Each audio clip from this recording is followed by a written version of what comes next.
The New York Jets have added a new piece. There's some OTA takeaways. There's a lot to get into. And a special guest, as always, Boy Green Daily starts now. Oh my gosh, it's morphin' time. To me, talking New York Jets is my superpower. Boy Green Daily starts now. Wow! Boy Green Daily, Boy Green Daily, Boy Green Daily. It's not just football, man. Boy Green Daily, Boy Green Daily, Boy Green Daily.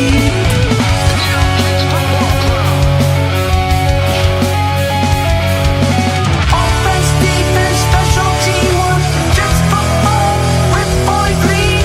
J-E-T-S, Jets. Let's go! What's going on, everybody? I'm Paul Esden Jr., a.k.a. Boy Green. I'm the New York Jets digital reporter for Heavy.com. Welcome to Boy Green Daily, a daily New York Jets video show.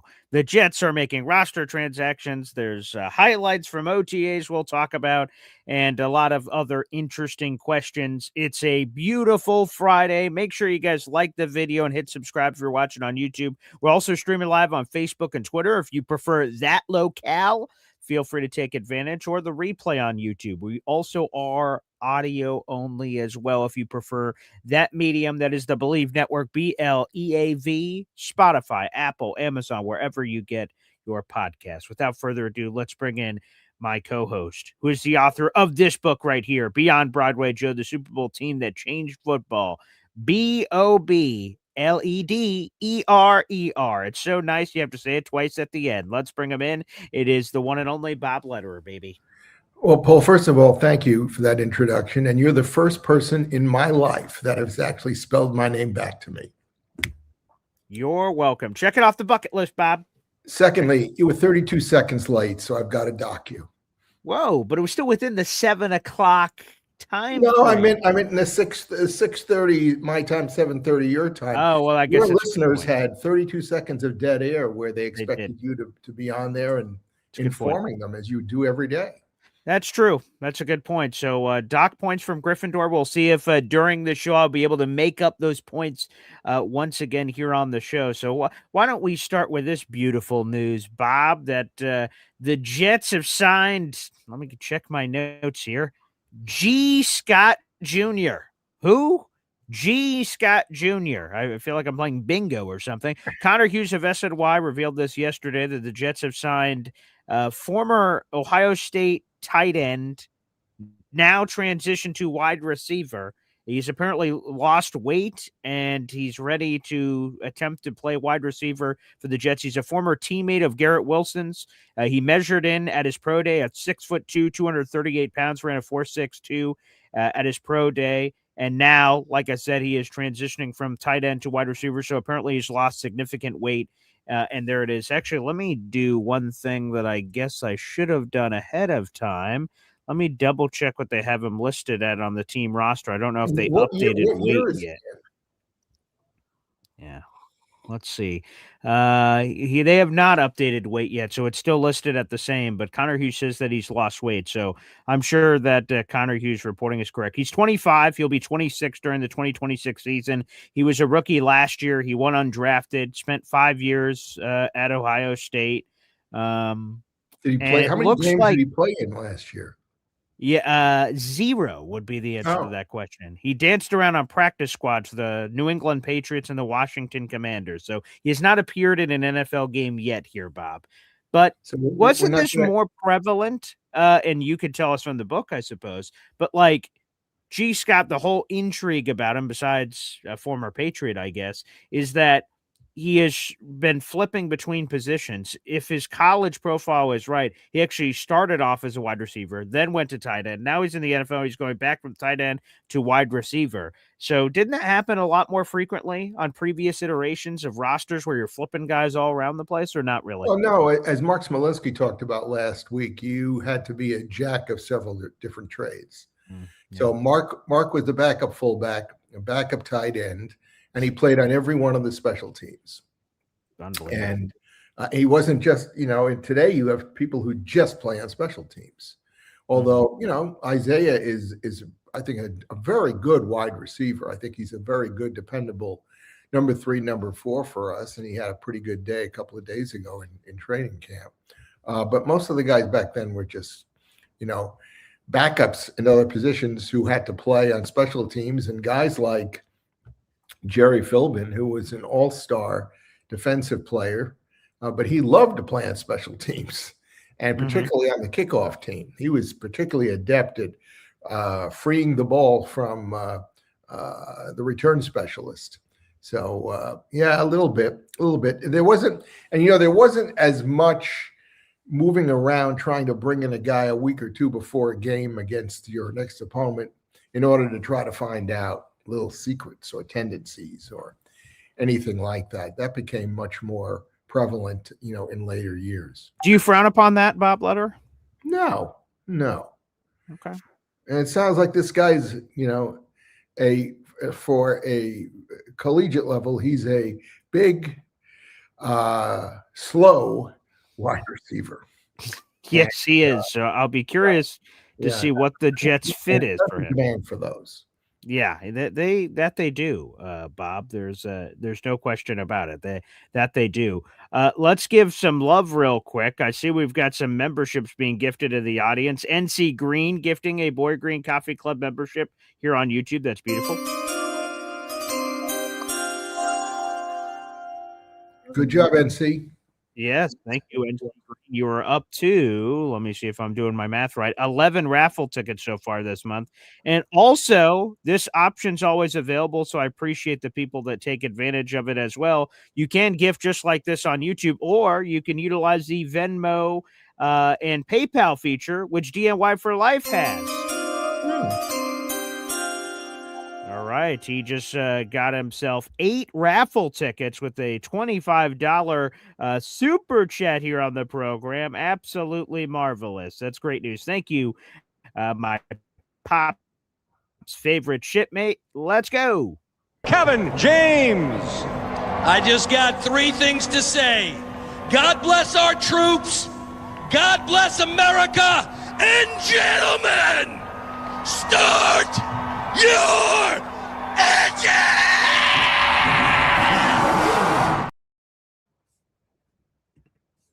Beautiful. Does that fire you up, Bob? Are you a Kevin James guy?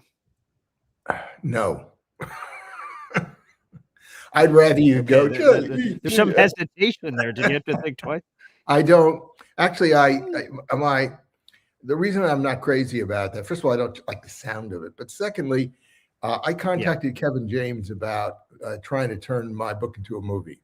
Kevin James, and I've said this before, would be the perfect Weeb Eubank in a movie because he's the exact same height. He's pretty much the same weight. Have to do a little bit of, plastic surgery or just a lot of makeup. But he could be a really good Weeb. And because he's a Jets fan, I think he'd have a great time at it. But of course, he already played a coach. Sean Payton. Yeah, which I think was a really well done movie. I thought he was. Yeah, I enjoyed it. That was a fun, whatever you want to call it, movie. Yeah, thought that. If I never hear Kevin James when I'm on Fridays anymore, that'll be okay. But I understand the need. There's a need. Yeah, of course. So NC Green, thank you so much for this gifted membership. That went to Admiral Average out in our audience. So thank you very much, NC Green and DIY for Life.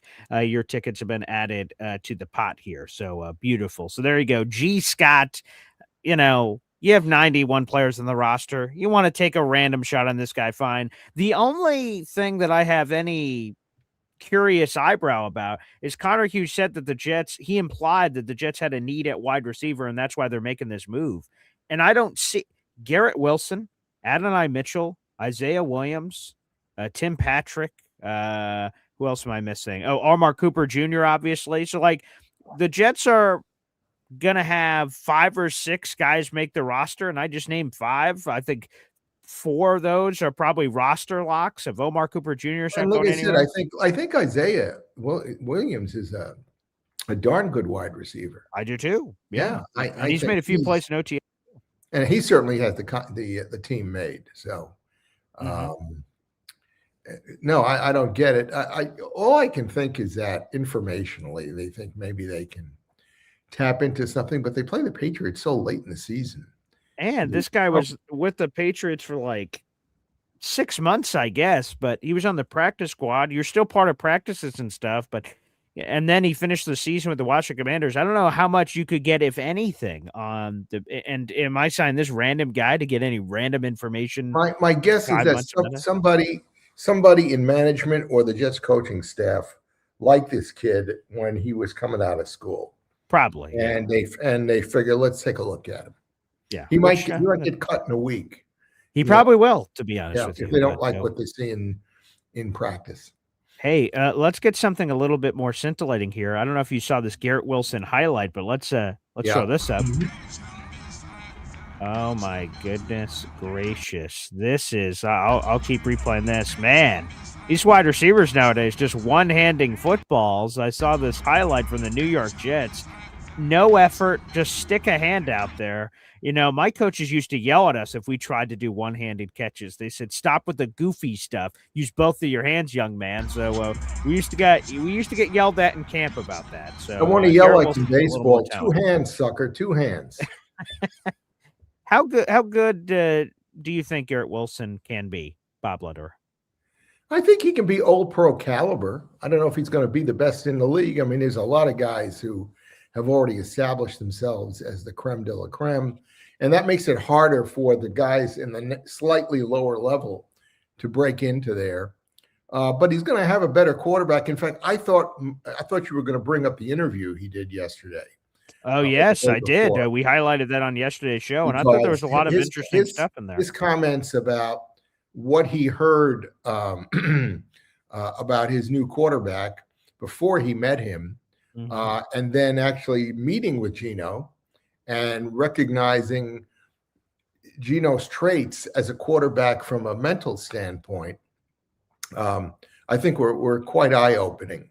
You know, because I personally keep thinking of Gino as the guy that left us after he got punched out. Right. How many years ago?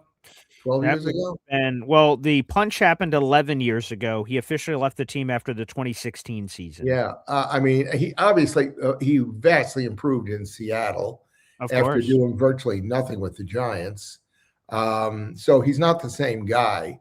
And he didn't have a good year with Oakland last year or Las Vegas, but even I looked at that and watched their offensive line and saw him running for his life. So I didn't really think too much of that.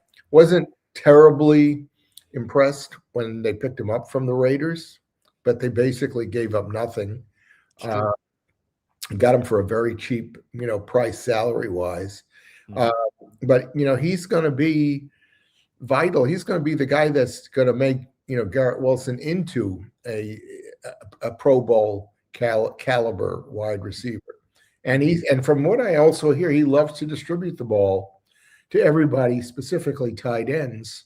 Yes. We're going to have 3 talented tight ends. So do you have your Bobby Jr.'s favorite Jelani Woods in those 3? Is he one of those 3? Well, not at the moment, but I'm not convinced Sadiq's going to come back as quickly and as fully healed as everybody else does.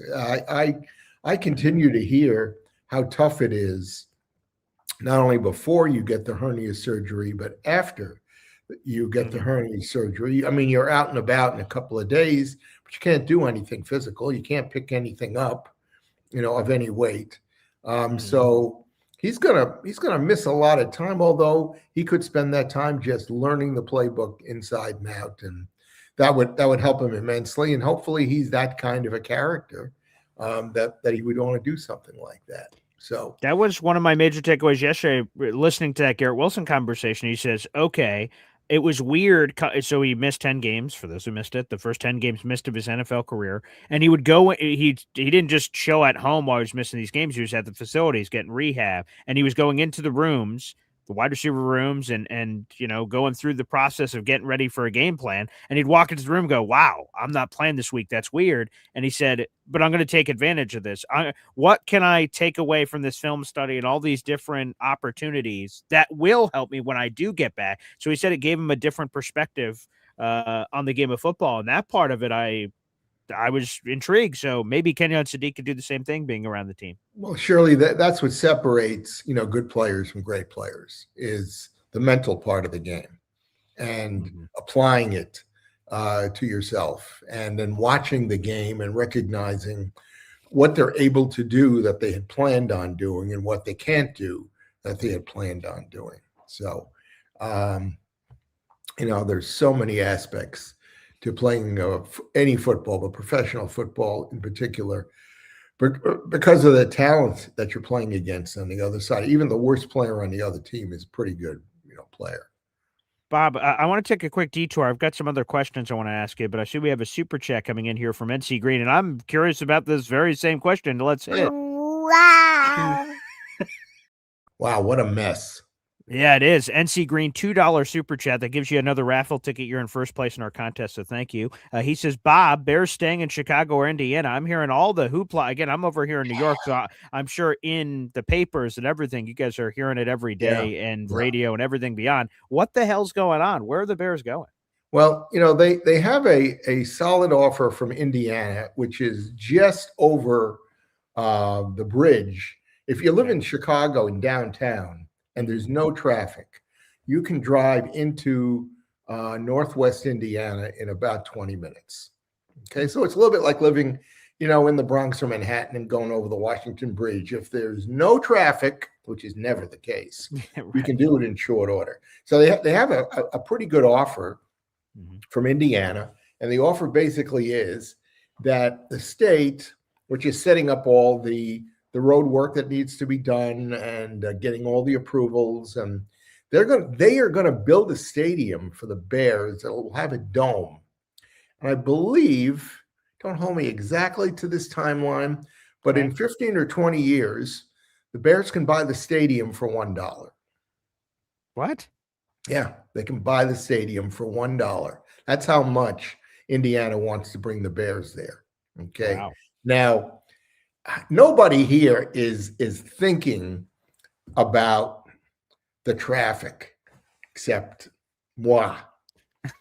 And I'm talking to nobody but you, back to the television, and anybody else here who's talking about the possibility of that. And my wife asked me the other day, what do you think about that? And I said, well, I think it'd be a horror show. They don't have the infrastructure here to accommodate.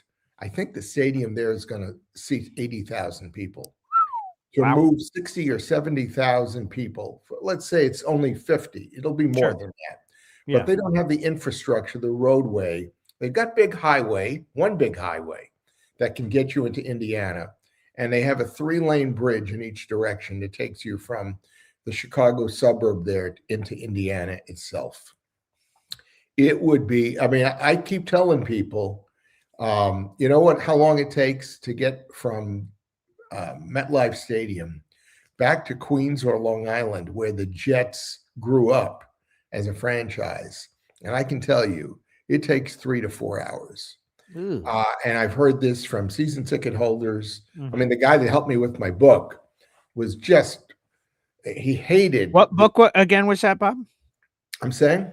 What book again? It's called Beyond Broadway Joe, the Super Bowl team that changed football. Okay. And the guy's name is Jay Pomerantz. He was a season ticket holder, and he is a Super Bowl Jets memorabilia owner supreme. By the way, he's looking to sell the stuff. I guess I don't know if he's given up or what, but he told me he'd like to sell the whole collection. And see, the group that should buy it are the Jets, because it's uniforms, it's Weeb's notes, it's Weeb's game plans. Wow. It's videos, it's pictures, autograph, that sort of thing. And I know that Woody has been out there and has seen that material. He's actually gone to visit Jay. And Jay was 5-6 years ago. In the first time the Jets had this Jets Fan of the Year award or whatever. Yes, Fan Hall. Jay was the first recipient of that award. Beautiful. So he's a great guy. But anyway, back to the Bears. So that's one opportunity the Bears have. And again, they can buy a stadium that somebody else is going to build 15 or 20 years from now for $1. Well, of course, in 15 or 20 years, that stadium is going to be outdated and they'll want to move into something newer. They'll have more luxury suites and whatever else is going to be, demanded. Now, the Bears bought the Arlington Heights racetrack, which is out in the northwest suburbs of Chicagoland. Okay. 10 years ago. Arlington Heights racetrack used to be a very big racetrack in the United States. It no longer was. And the Bears bought the land and they paid $600 million, something like that. Oh, my God. And the idea was they were going to build a stadium there themselves. And they'd still like to do that. But they want two things. Number one, they want tax certainty. They want to know how much taxes they're going to have to pay every year. And they don't want it to change.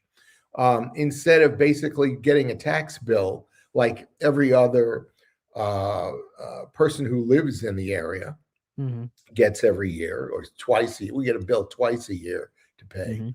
But they want to just have a number, whatever it's going to be, $200 million a year or $1 billion, whatever the number is, they want tax certainty. So the state legislature was closing its session this past weekend. And they were supposed to vote, first of all, a budget for the upcoming fiscal year. And part of the package was supposed to consider giving the Bears that tax certainty that they were asking for.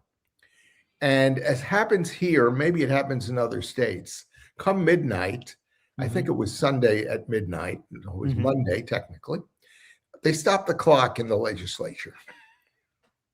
So it just said 12 midnight. And for 2.5 hours, they did this, that, and the other thing, but they never the Senate passed a tax certainty bill. The House never even gave it consideration. So the Bears don't have that. Now, Mayor Brandon Johnson wants the Bears to build a stadium adjacent to Soldier Field where they play now. Yes. And they have an area down there, and they can't tear down Soldier Field. It's a national landmark because it was put up during the Roosevelt administration. So it's got to stay there no matter what. And they'll run activities in there. But the mayor wants to put up another stadium adjacent to it. And it's going to be a tight squeeze if they try to do it. But Mayor Johnson also has to come up with a bill passed by the city and passed by the state that would, again, give the Bears tax certainty. The Bears, to this point, up until last weekend, said, look, it's either Indiana or it's going to be in Arlington Heights. We're not even thinking about doing it downtown. And Mayor Johnson kept saying, but don't be so sure. Well, now, and this is just my gut feeling, I think they're going to build that stadium downtown because I think the city and the state will find a way to finagle and get the Bears what they want, build the stadium, and the Bears want to start digging like this year so that it would be ready by 2029, 2030, something like that, which is, I think, when the Bears lease on Soldier Field runs out. Interesting. So that's the situation. I think they're going to stay in Chicago. I don't really care. I've only gone to one game since I've lived here. Okay. And Bear fans, oh my God, they're going to go to Indiana. Yeah, can I ask you about that real quick? If that means anything. So again, Chicago is in Illinois, correct? Yes. Okay. So the Jets, New York Jets, playing in Jersey, there's all this drama, or Bills fans all the time say, we're the only true New York team and all that. Would that be a thing with the Chicago-Indiana thing if they chose to cross that border? Is that the same thing that we talk about up here that they would now experience if the Bears played in Indiana? The owner of the Bears, his name is McCaskey. He married the granddaughter of George Halas. Virginia, right? And yes, Virginia. And Virginia died 2 years ago.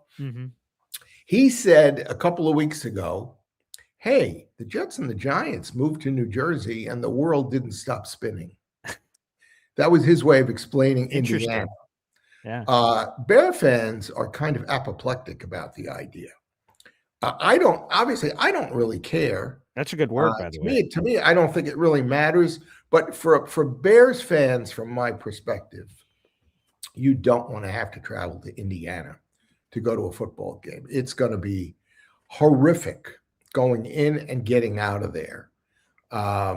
It's not going to work. So NC, it's a great question. BG, and I've heard you talking about gambling this week. I am not a gambling man. Devin tried to get me to bet real money last year. That's true, right? Yeah.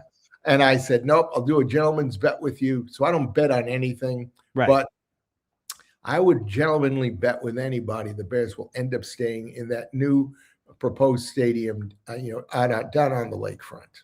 Okay, interesting. Well, thank you for that. I think it'd be great. But the problem they have now is Soldier Field. There's no park. So you got to park in city lots like a mile and a half, 2 miles away. That's super inconvenient. And then you got to either walk, which a lot of people do, to the stadium from there, or they have some buses that go back and forth. But it's not easy to get in and out of there at all. On your feet, unlike MetLife, where it's getting out with your car, is enough to make you want to sit there and start to cry. Yeah. So anyway, that's my input. Thank you for the question, Nancy. Yeah, very good. Well, we got another question for it's coming from Ricky New York Live, baby. Wow. Here you go, Ricky New York Live, $2 super chat. He says, Bob, did you talk to Earl Christie for your book? Let me throw this one back up. He's one of the guys on my list. Yes, I reached out to about 20. Well, there's 21 still living people. I reached out to the 20 that were not named Mark Smolinski, and I sent the video from last week's show and said, hey, we'd like to interview a whole bunch of you. Earl's on that list, and then I reached out to 2 in particular, as you know, and got 2 very positive reactions. Earl's on my list too, because Earl does a podcast of his own down in Florida and has for a long time. Oh, cool. And Earl is very glib. I have no doubt that if and when I can communicate with him, that he will say yes. Yeah, that was such a, I was going to crack it earlier when he brought up Mark Smolinski. I was like, Mark Smolinski, the Super Bowl III champion that spoke to us last week with his beautiful wife, Janice. So, yeah, that was a terrific conversation. It sounds like that won't be the last one we have, Bob. No, well, I think not. We've already kind of tentatively scheduled at least one. Hey, had you ever heard of Mark Smolinski before last week? So I have Super Bowl III on DVD. So I've seen it probably from pillar to post. It's got the full thing. The Jets had a copy of it that they sold as part of the history of the New York Jets. So I've seen it, I don't know, 3, 4 times, 5 times maybe. And when I watched it the first time, I just watched and just enjoyed all of it without looking at anything else. And then when I saw it maybe a third time, I got out the New York Jets roster sheet. And I printed it out and held it in front of me as the game was going on, and I'd be looking at things and darting back to the notes of the roster sheet. So that would have been the time that I'm like, oh, Mark Smolinski, as I was going through the list. But besides that, and besides just Super Bowl III interviews, the Jets do a series on their website. I don't know if they still do it, but they did it in the past of where are they now? And they'd interview a Super Bowl III hero. They'd interview anybody in Jetsland. Sometimes it could be a Super Bowl champion. Sometimes it could just be some random person who was here for 3 or 4 years, but had some weird notable thing with a fan. And so I read something about Mark Smolinski a couple years ago from the Jets when they did that. So that would have been my only interactions of knowing anything about him. See, it's to me, it's perplexing. I was going to talk to you about this off air, but we only had like 200 viewers by the end of the show last week. And normally we've got 400 or 500 with all the phone calls. Of course, right? Yeah. And so, hey, I'm sure if we had a name team player from that team. Sure. Joe Namath on, right. Yeah, or Matt or Emerson Boozer or or any, there's not too many of the star players. The living ones, right? Yes. That are still alive. We probably would have had, we would have never been able to get off the air. You would have said, hey, guys, it's 11 o'clock. I got at night. And you probably would have gone along with it, too, because, hey, what the hell? How often do you get a chance to do 100%. that? But each of these guys has a different angle and a different story. Like Earl Christie, I didn't even realize myself until like the last time that I was watching the Super Bowl III game. Mm-hmm. And Earl Christie was not just a kickoff returner, which he was, but he was like, I don't even know what the designation is, but he was one of the outside guys on kickoff and punt returns because he was so fast. Mm-hmm. And I didn't realize that. And Bake Turner was on the other side for the same reason. Both of these guys are not big, but they're very fast, so they can get downfield. But I never saw Earl Christie make a tackle, and I never saw Bake Turner make a tackle. And when I watched the game the last time, I saw not Smolinski, I don't think made a tackle either, but I saw him picking up his running mates who did make the tackles. Jim Richards, who was a rookie safety, John Dockery, who was a rookie cornerback, Bill Rademacher, who was a rookie wide receiver. They all made, tackles on punts and kickoff returns and that sort of thing. So, everybody's got a little different story to tell. And among the two guys, that I've already talked to you about, one of them, his name is Carl McAdams. Oh, yes. And I will bet you almost nobody remembers Carl McAdams, but he had one of the most fascinating stories. It's heartbreaking, but one of the most fascinating stories of anybody on that team. Because, and here's just a little hint. Hey, everybody, go back and look this up. In 1965, at the end of the Jets season, the end of Namath's rookie season, the Jets drafted Carl McAdams, who was an all-star, all college, linebacker. Tommy Nobis and he came out of college that year, and he and Nobis were the consensus best linebackers in the draft. And the Jets were not really sure they could sign him, so they didn't draft him till the third round. And lo and behold, they had to compete with the St. Louis Cardinals. There he is. They had to compete with the St. Louis Cardinals for the services of Carl McAdams. Now, they had outbid the Cardinals the year before for Namath. They did it again with Carl McAdams. He was that good, and he became the highest paid defensive player in pro football in signing with the Jets that year. He got a 3-year contract for $350,000. Mm. And as we'll talk about when we talk to him a couple of weeks, he went to play in the college all-star game after a couple of weeks of Jets practice where he was just knocking people's eyes out. He was just all over the field. And famously, I remember talking to two of the Jet linebackers who he was competing with who said, God, this guy's going to take one of our jobs. He's that good. I mean, there's no doubt about it. He's got to start. And didn't he get hurt in that All-Star game with the ankle injury? He got hurt before the All-Star game. Oh, okay. He was in a bar, and some guy from the Chicago Bears, who he has never identified to me, they both were a little tipsy, Okay. and he sucker punched Carl and knocked him down. What? Yeah, the Bear player sucker punched him, knocked him down. Now, I didn't realize until this past week about the money angle, how much money Carl had gotten. So I can think that, and we'll ask him, he might have been a marked man by all the other veteran players in pro football. How does this kid get paid that kind of money? So he got sucker punched. Oh, and the guy left that hit him. And after Carl got his senses back, he asked around, you know where this guy is? And two of the guys said, sure, I know where he hangs out. And Carl went to get even, found the guy, wound up to hit him. Carl's left, or I think it was his left knee or left foot, gave way, and he swung and missed, and he did such damage to his foot that he didn't play for 18 months. Wow. And when he came back, he didn't have the maneuverability or the flexibility to be a linebacker anymore. So they made him a defensive tackle. And he weighed all of 228 pounds. And Buddy Ryan, the defensive line coach, said, you don't really weigh enough to play the defensive line most of the time. So he would spot him. He played defensive tackle, and they would spot him. But he played in the Super Bowl. And a couple of plays he made in the Super Bowl that even I didn't recognize until I started watching the tape more closely. But he's a wonderful guy. He lives in Oklahoma, Okay. has a cattle farm, lives with Oh. his wife. He's 80, I think he's 84 years old now. Wow. Talked with him the other night.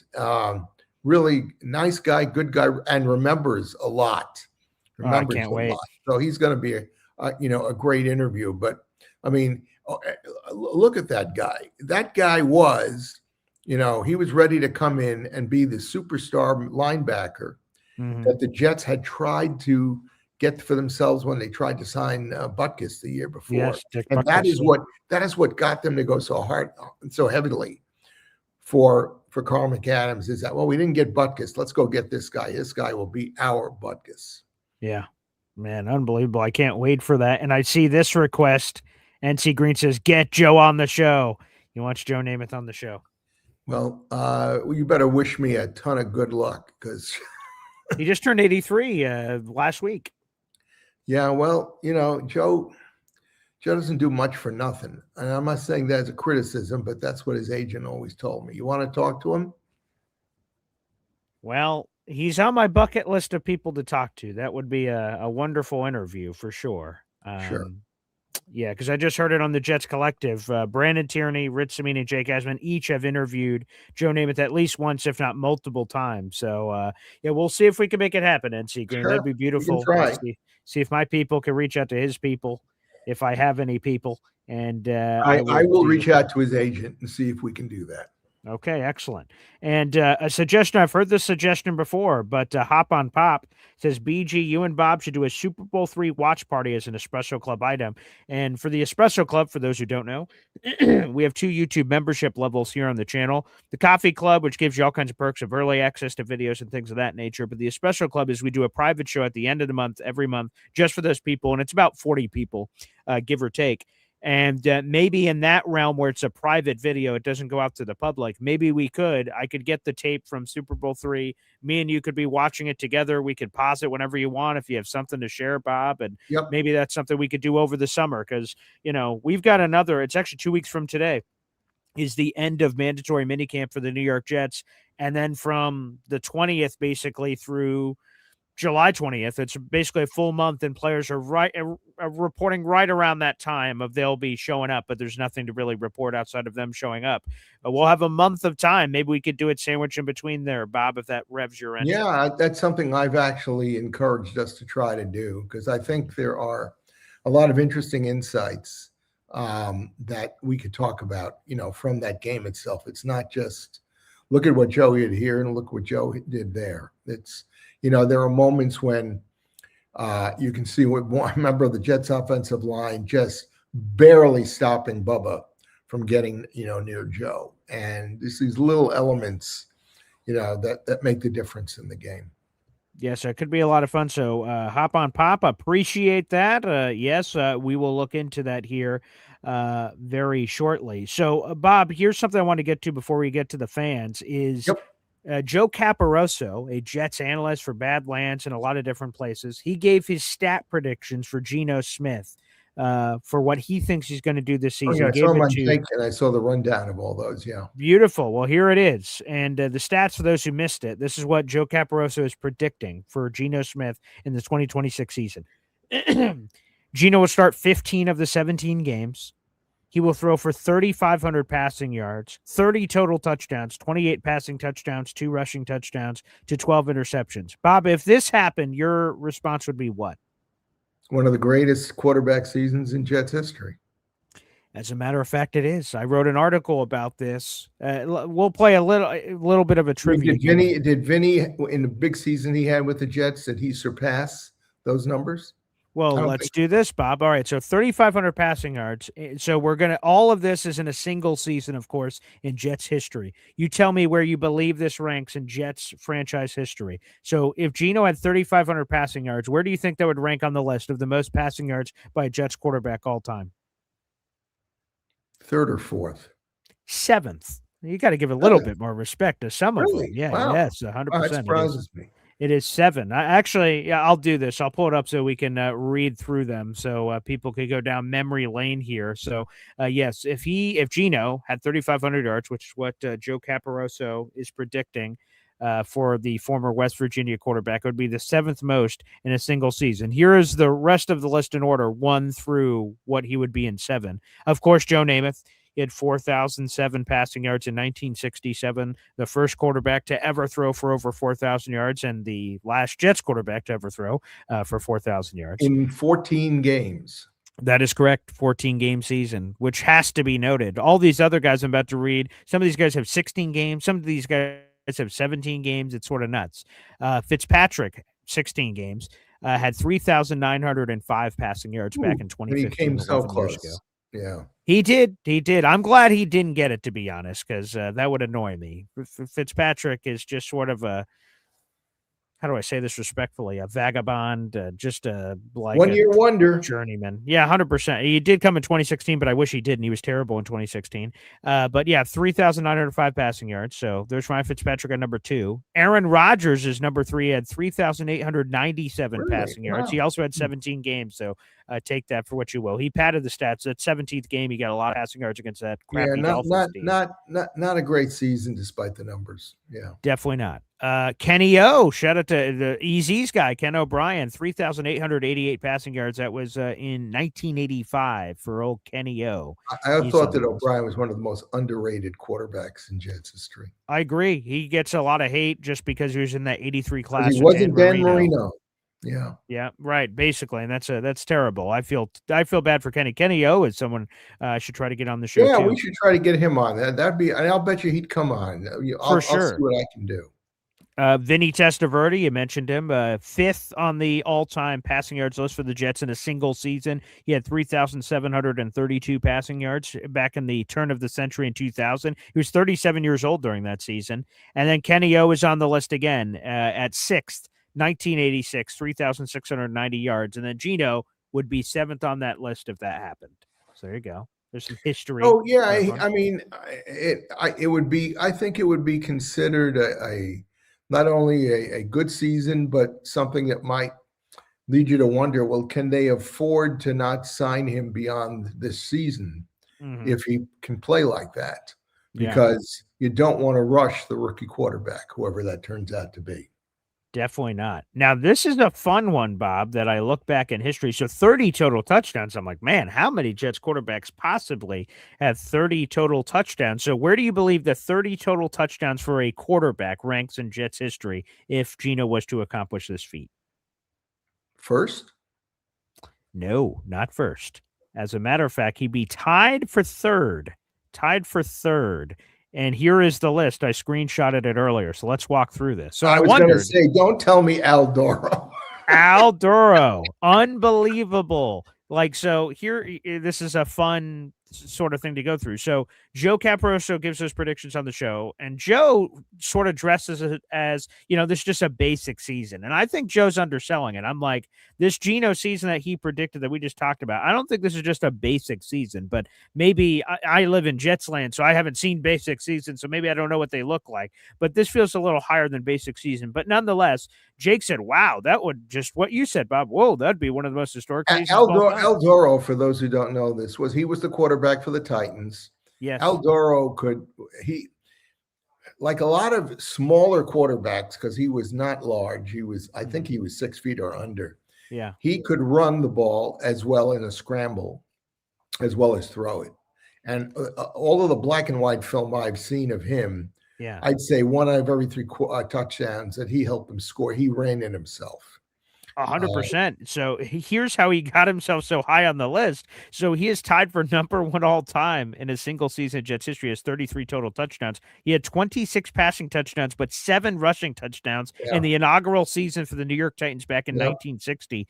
That is tied with Ryan Fitzpatrick, who had 33 total touchdowns, 31 passing, 2 rushing. And he had Don Maynard and Art Powell as his wide receivers. Unbelievable. And I think they both broke over 1,000 yards as wide receivers. It was the first pair in pro football history to ever do that. So he had a good complement, to throw it to. So number one all time. I don't think many people had that on the bingo card, but I was doing history. I had the all time. I was just going through the Jets. Thankfully, provide me with the historical database, and I can cross reference it with the pro football stats that I have. And what I did was I looked at all the passing, where everyone stands in passing. I'm like, okay, but there's got to be a few rushers in this group. So I was cross-referencing it to their rushing stats in those particular seasons. And I saw anyone that was close. So if anyone had 25 passing touchdowns or more, I said, they're in the running for this thing. And I went, oh my God. Al has 7 rushing touchdowns in 1960. I'm like, holy crap, he's tied for first place. So he and Ryan Fitzpatrick are tied at first place. And people forget about this one, but I remembered it from my fandom 15 years ago. That makes me feel old. But I remember telling people about Sanchez. I used to be at school going, hey, 32 total touchdown season for Mark Sanchez. And I wondered if that old story in my head was true. And I added it all up. It is. He also had a 26 passing touchdown season, but 6 rushing touchdowns that season in 2011. So he is second on the single season list. And then, as you mentioned, the 98 season with Vinny, he had 30 total touchdowns. Not much rushing coming there from Vinny, unfortunately, or perhaps he could have been number one if he would have had more prowess with the legs. But there it is. So he would be tied if he had this 30 that Joe predicted. He'd be tied with Vinny for third on the single season Jets touchdown list. It's pretty crazy. Yeah, it is. I'm just looking up his stats. Yeah.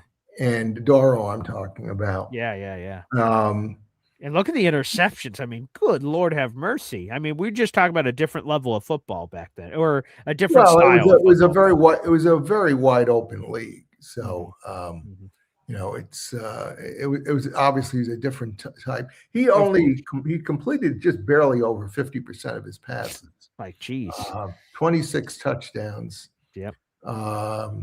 26 interceptions. Yes, that was a little high. I'm hoping Gino has a few less than that. Yeah. So, Aldoro, he played for them for 2 years. Yeah, and then both of the Titans years. Buffalo picked him up as a backup. Oh, interesting. I didn't know where he went after. Okay. Yeah. And it's great to go back into the archives, but best forgotten if he was a Titan, except if his name was Bill Mathis. Yeah, but for sure. So there you go. There's some just random history. I'm always an NFL nerd and NFL history nerd, Jet history nerd. I like looking through all the data and things of that nature. So there you go. There you have it. Bob, is there anything else you wanted to get to before the fans? Yeah, Soros came up on your program earlier this week with one scout saying, he's a third or a fourth, or he's a third day. Yes, Brendan Sorsby. Rich Cimini, a scout, told Rich Cimini he is a day 3 pick. And for those who are less informed, day 3 pick means somewhere between the 4th and 7th round. That's on just Football Town, not even talking about the gambling stuff. Yeah, this scout told Rich, just watching the film, he was like, yikes. The gambling stuff with all the headlines about gambling, particularly coming out of the NBA right now. Oh, for sure. It has got to be worrisome because, like you said the other day, and has been pointed out, he was betting on rugby matches in Australia. I mean, the guy just he was insatiable. He's but addicted. But I watched his play for Cincinnati, and the first thing I told you a couple of weeks ago is he looks to me like a taller and stronger Zach Wilson. He's not functioning in an NFL style offense.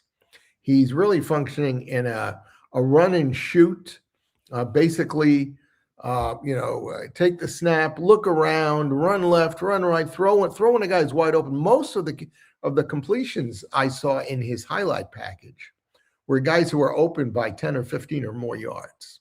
And that doesn't tell you anything about his ability to throw into coverage, to deal with tight situations, to throw to the back shoulder, to throw it low. So the guy's got to catch it and the defender can't catch it, that sort of thing. So it didn't impress me as a guy that, would be somebody who we'd really want as our key to the future. But I'm one of those guys who voted to get him if we could.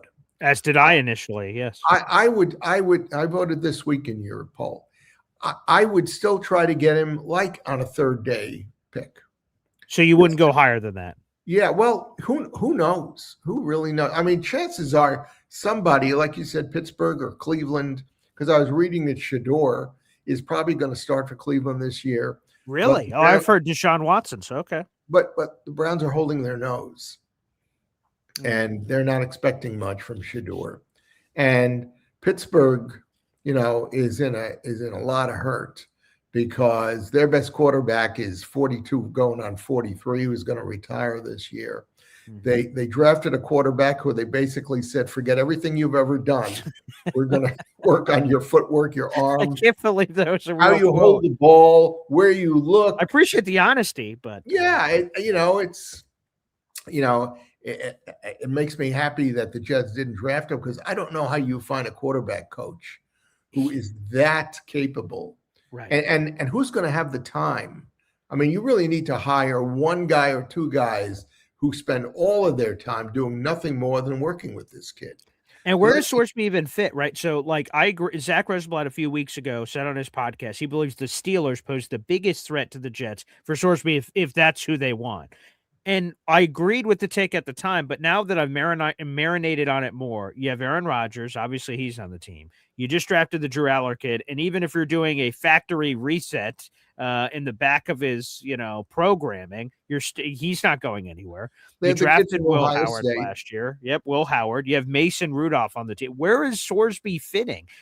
And you have to keep him on your active roster or else you'd get pilfered if you just put him on the practice squad. So there's nothing there. And the Browns head coach Todd Monken, when asked about Sorsby, called it a slippery slope and not something I think I would do. But he said, I'm also not the GM. But I would imagine he wouldn't be so loose with his lips saying stuff like that if he knew that unless he's just, not in communication with his general manager. That's a different conversation, I guess. I'm just curious where he goes because, the betting stuff is if the scout is right that Rich talked to, that he is a day 3 talent, then to me, it's not worth it. It's not worth it to me if he's a day 3 talent with all the baggage. Now, if other scouts are right that say he's a first-round pick next year, then all of a sudden now we have to debate whether it's worth it because you have a longer leash the more talented you are. And if you could get a first-round quarterback early and you believe he's got real potential to be a franchise quarterback, then of course you take the swing. But all the gambling stuff, like the fact that he's doing Romanian soccer, the Nathan's hot dog eating contest, Australian this and that. I bet on that. Yeah, right. So salute to Jake. But I bet on Joey every year. He's my man. That's a good bet to make, I imagine. But if you have that level of addiction that you are just trying to get your adrenaline rush on any sport, on any country on the planet, I don't understand how that suddenly just turns off. And you do it, he knew it was bad. He knew it was against a third party.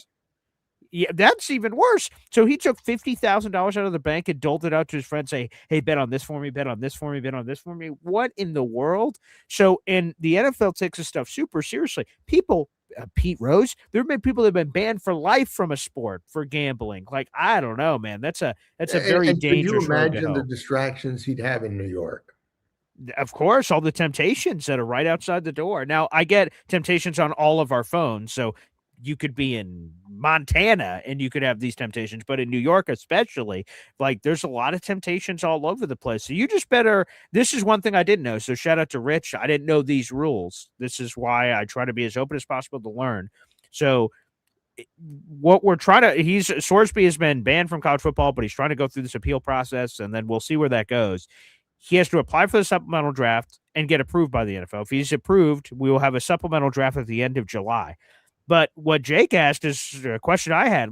Are you allowed to talk to him? Or do I just have to make a blind thing based on whatever research I could do on the kid? And apparently, according to Rich, you are allowed to do visits. So, if he's approved for the supplemental draft, the Jets, if they were interested, could bring him to their facilities, take him through a workout, gauge him, put him on the board, do all kinds of things before making that decision of the blind bid, which is the supplemental pick. That's good to know. But again, it's a risky proposition. Risky. Yeah, if he's the third day draft pick, you do have to wonder, even if you bring him into already what's going to be a crowded room with Cade, maybe with Geno, probably with the first round pick. Well, if you had him this year, it's definitely Geno, Where is because he- this supplemental thing is a get- 2026 thing. Where's he going to get it? Where's he going to get any practice time? It's Definitely not on the in the old days and back in the 60s, there was a practice squad minor league football team. I wish we had that. And the Jets and the AFL and even NFL teams sent their players out to play on Friday nights, just to get the experience. I mean, John Schmidt played in that league, and John Dockery played in that league. And so you had some place where, the coaching was basically running the same style offense and defense as the team that was affiliated, with this minor league team. So that, they would come back and they could more easily fit into the framework.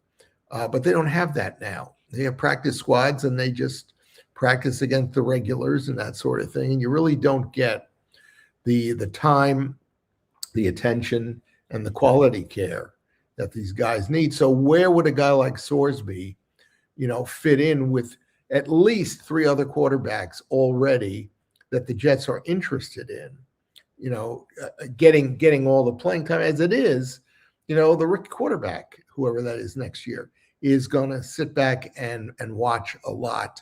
If Geno has a good year, the Jets are certainly going to bring him back. You got to have a veteran quarterback. And if Cade looks like he still has anything, they're going to want to, give him significant amount of practice time because they want to see how well they can develop him and such. So it probably doesn't make any sense, to even make a pitch for him. But we'll see. And right now I would agree with you. I think it's doubtful that they'll move in that direction. But stranger things have happened. I know some people hate it. I'm seeing Indy and a few others are vehemently against even talking about it on the show, let alone the Jets actually going through with it. This will be a storyline, especially during the dead period of, because these deadlines are coming up. It's right after mandatory minicamp, I believe. The deadline to enter for a chance at the supplemental draft is June 22nd. The NFL would have to ratify and go through that decision, and thus, if they approved it, it'd be a month later. So, man, there's a lot to unpack. But yes, Sorsby, an interesting extra topic that we'll be pontificating on, I'm sure. Yep. Anything else, Bob? I think I'm all talked out. All right. Let's let the fans talk. That's what this is all about. Shout out first to the 200+ people in the room, including 100+ on YouTube. Appreciate that. Like the video here on YouTube and hit subscribe as we chase 10,000. And Bob, let me give you an update here. All right, let's see what we're at. Yeah, I was going to ask you right off the bat. Okay.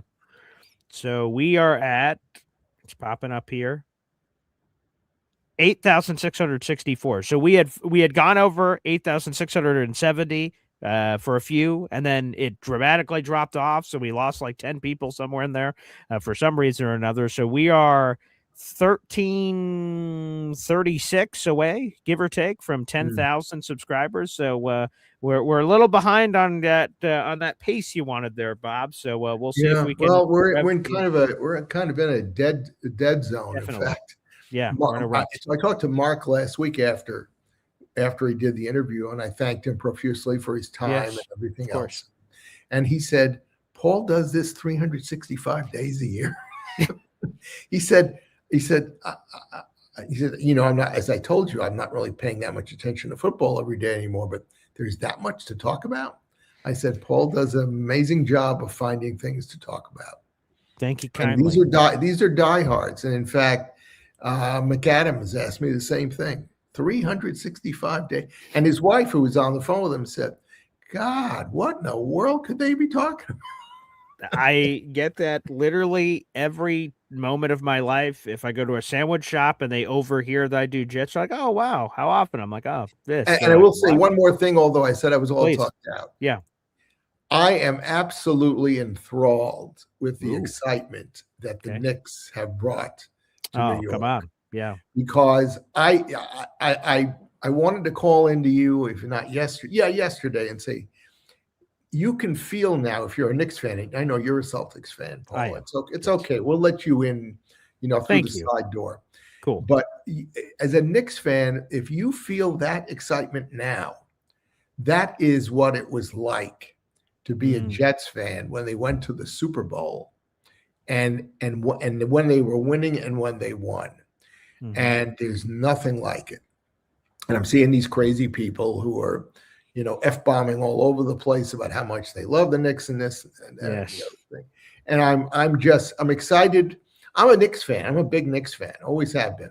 But I've said to you many times, if the Jets win again, it'll be great and I'll be excited, but it won't be like the first time that I saw them win. And I have the same thing here. Yeah, I want the Knicks to win. I want to see them, win this in 4 straight if they can. But, I'm also logical about it. And my son called me up yesterday. Not Bobby. Which Jr., one? okay, different one. Okay. And he said, "So did you watch the game last night?" I said, "Of course." The whole thing? I said, "Yeah, every minute." I said, "What do you think?" And I said, "They got nothing out of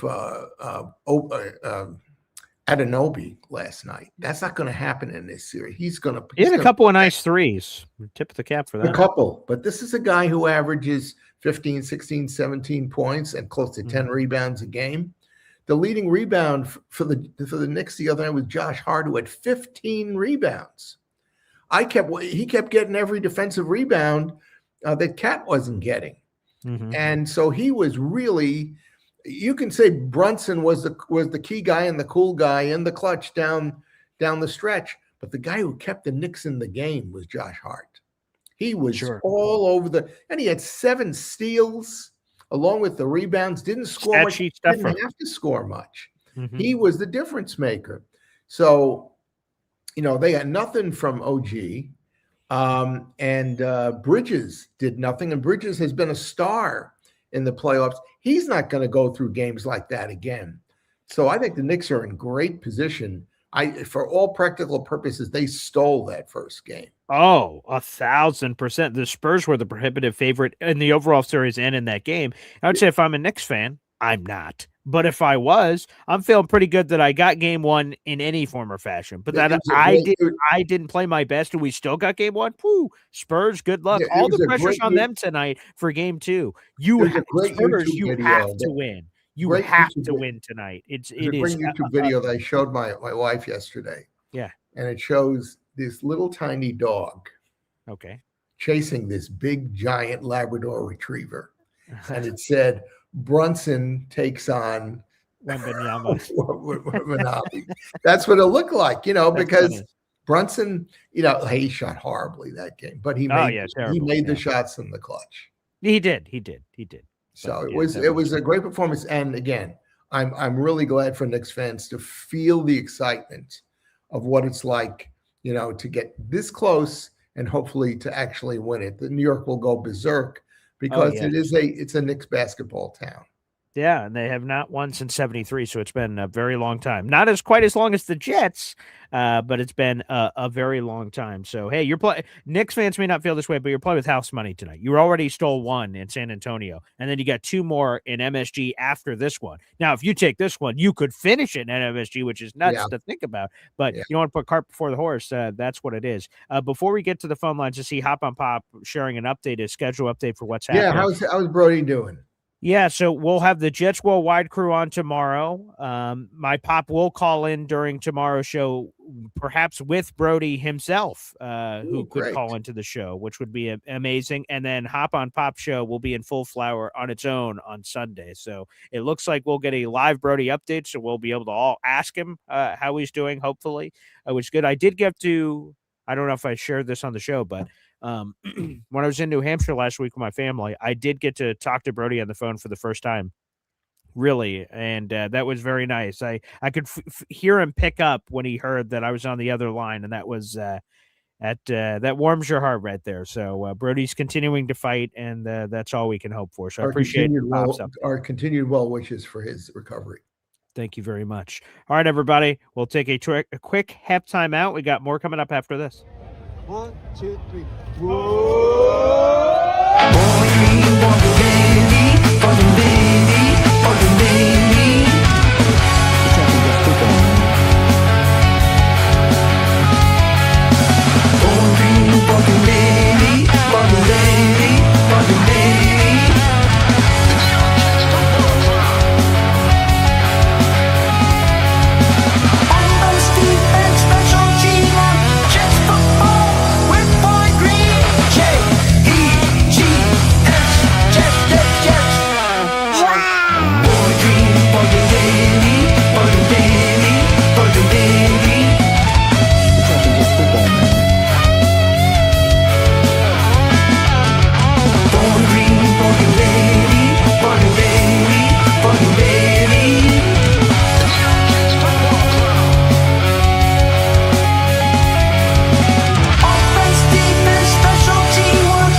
go!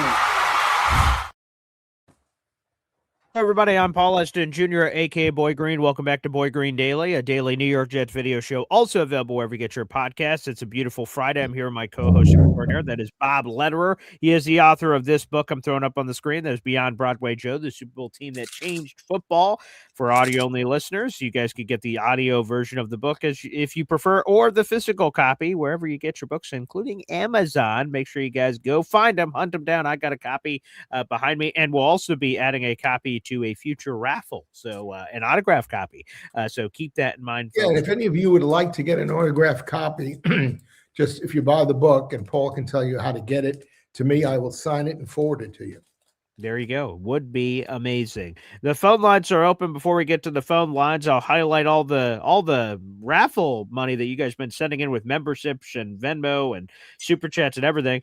These are our three items, that are up for grabs. We'll be giving this away on July 1st. We have 2 tickets to the Gangrene Beach Club event that is Saturday, July 11th. So you and a friend can go to the Gangrene Beach Club. Tickets are $25 a pop at gangrenebeachclub.com. But if you win our raffle, you'll get a ticket for yourself and a friend of your choosing to come to the event. It's in Atlantic City, HQ2 Beach Club, again, Saturday, July 11th at the Ocean Casino Resort. It's going to be amazing. I'm going to be there. Several of our coffee club members are going to be there, and several of your favorite Jets content creators and beat reporters will also be at this wonderful event.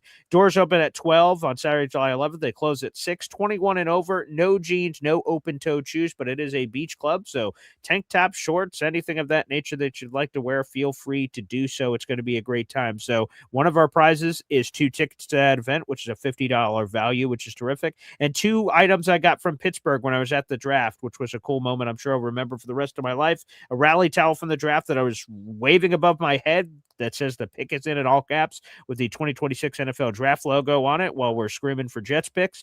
And also a beautiful, it's about 15-inch by 15-inch Jets NFL draft canvas that they gave us as a special gift for being in the pit. I am giving that out in the audience. So if you guys want a chance to win all these items, all you have to do is spend $3 on the channel at any point this month, and you're in the running when we draw it on July 1st.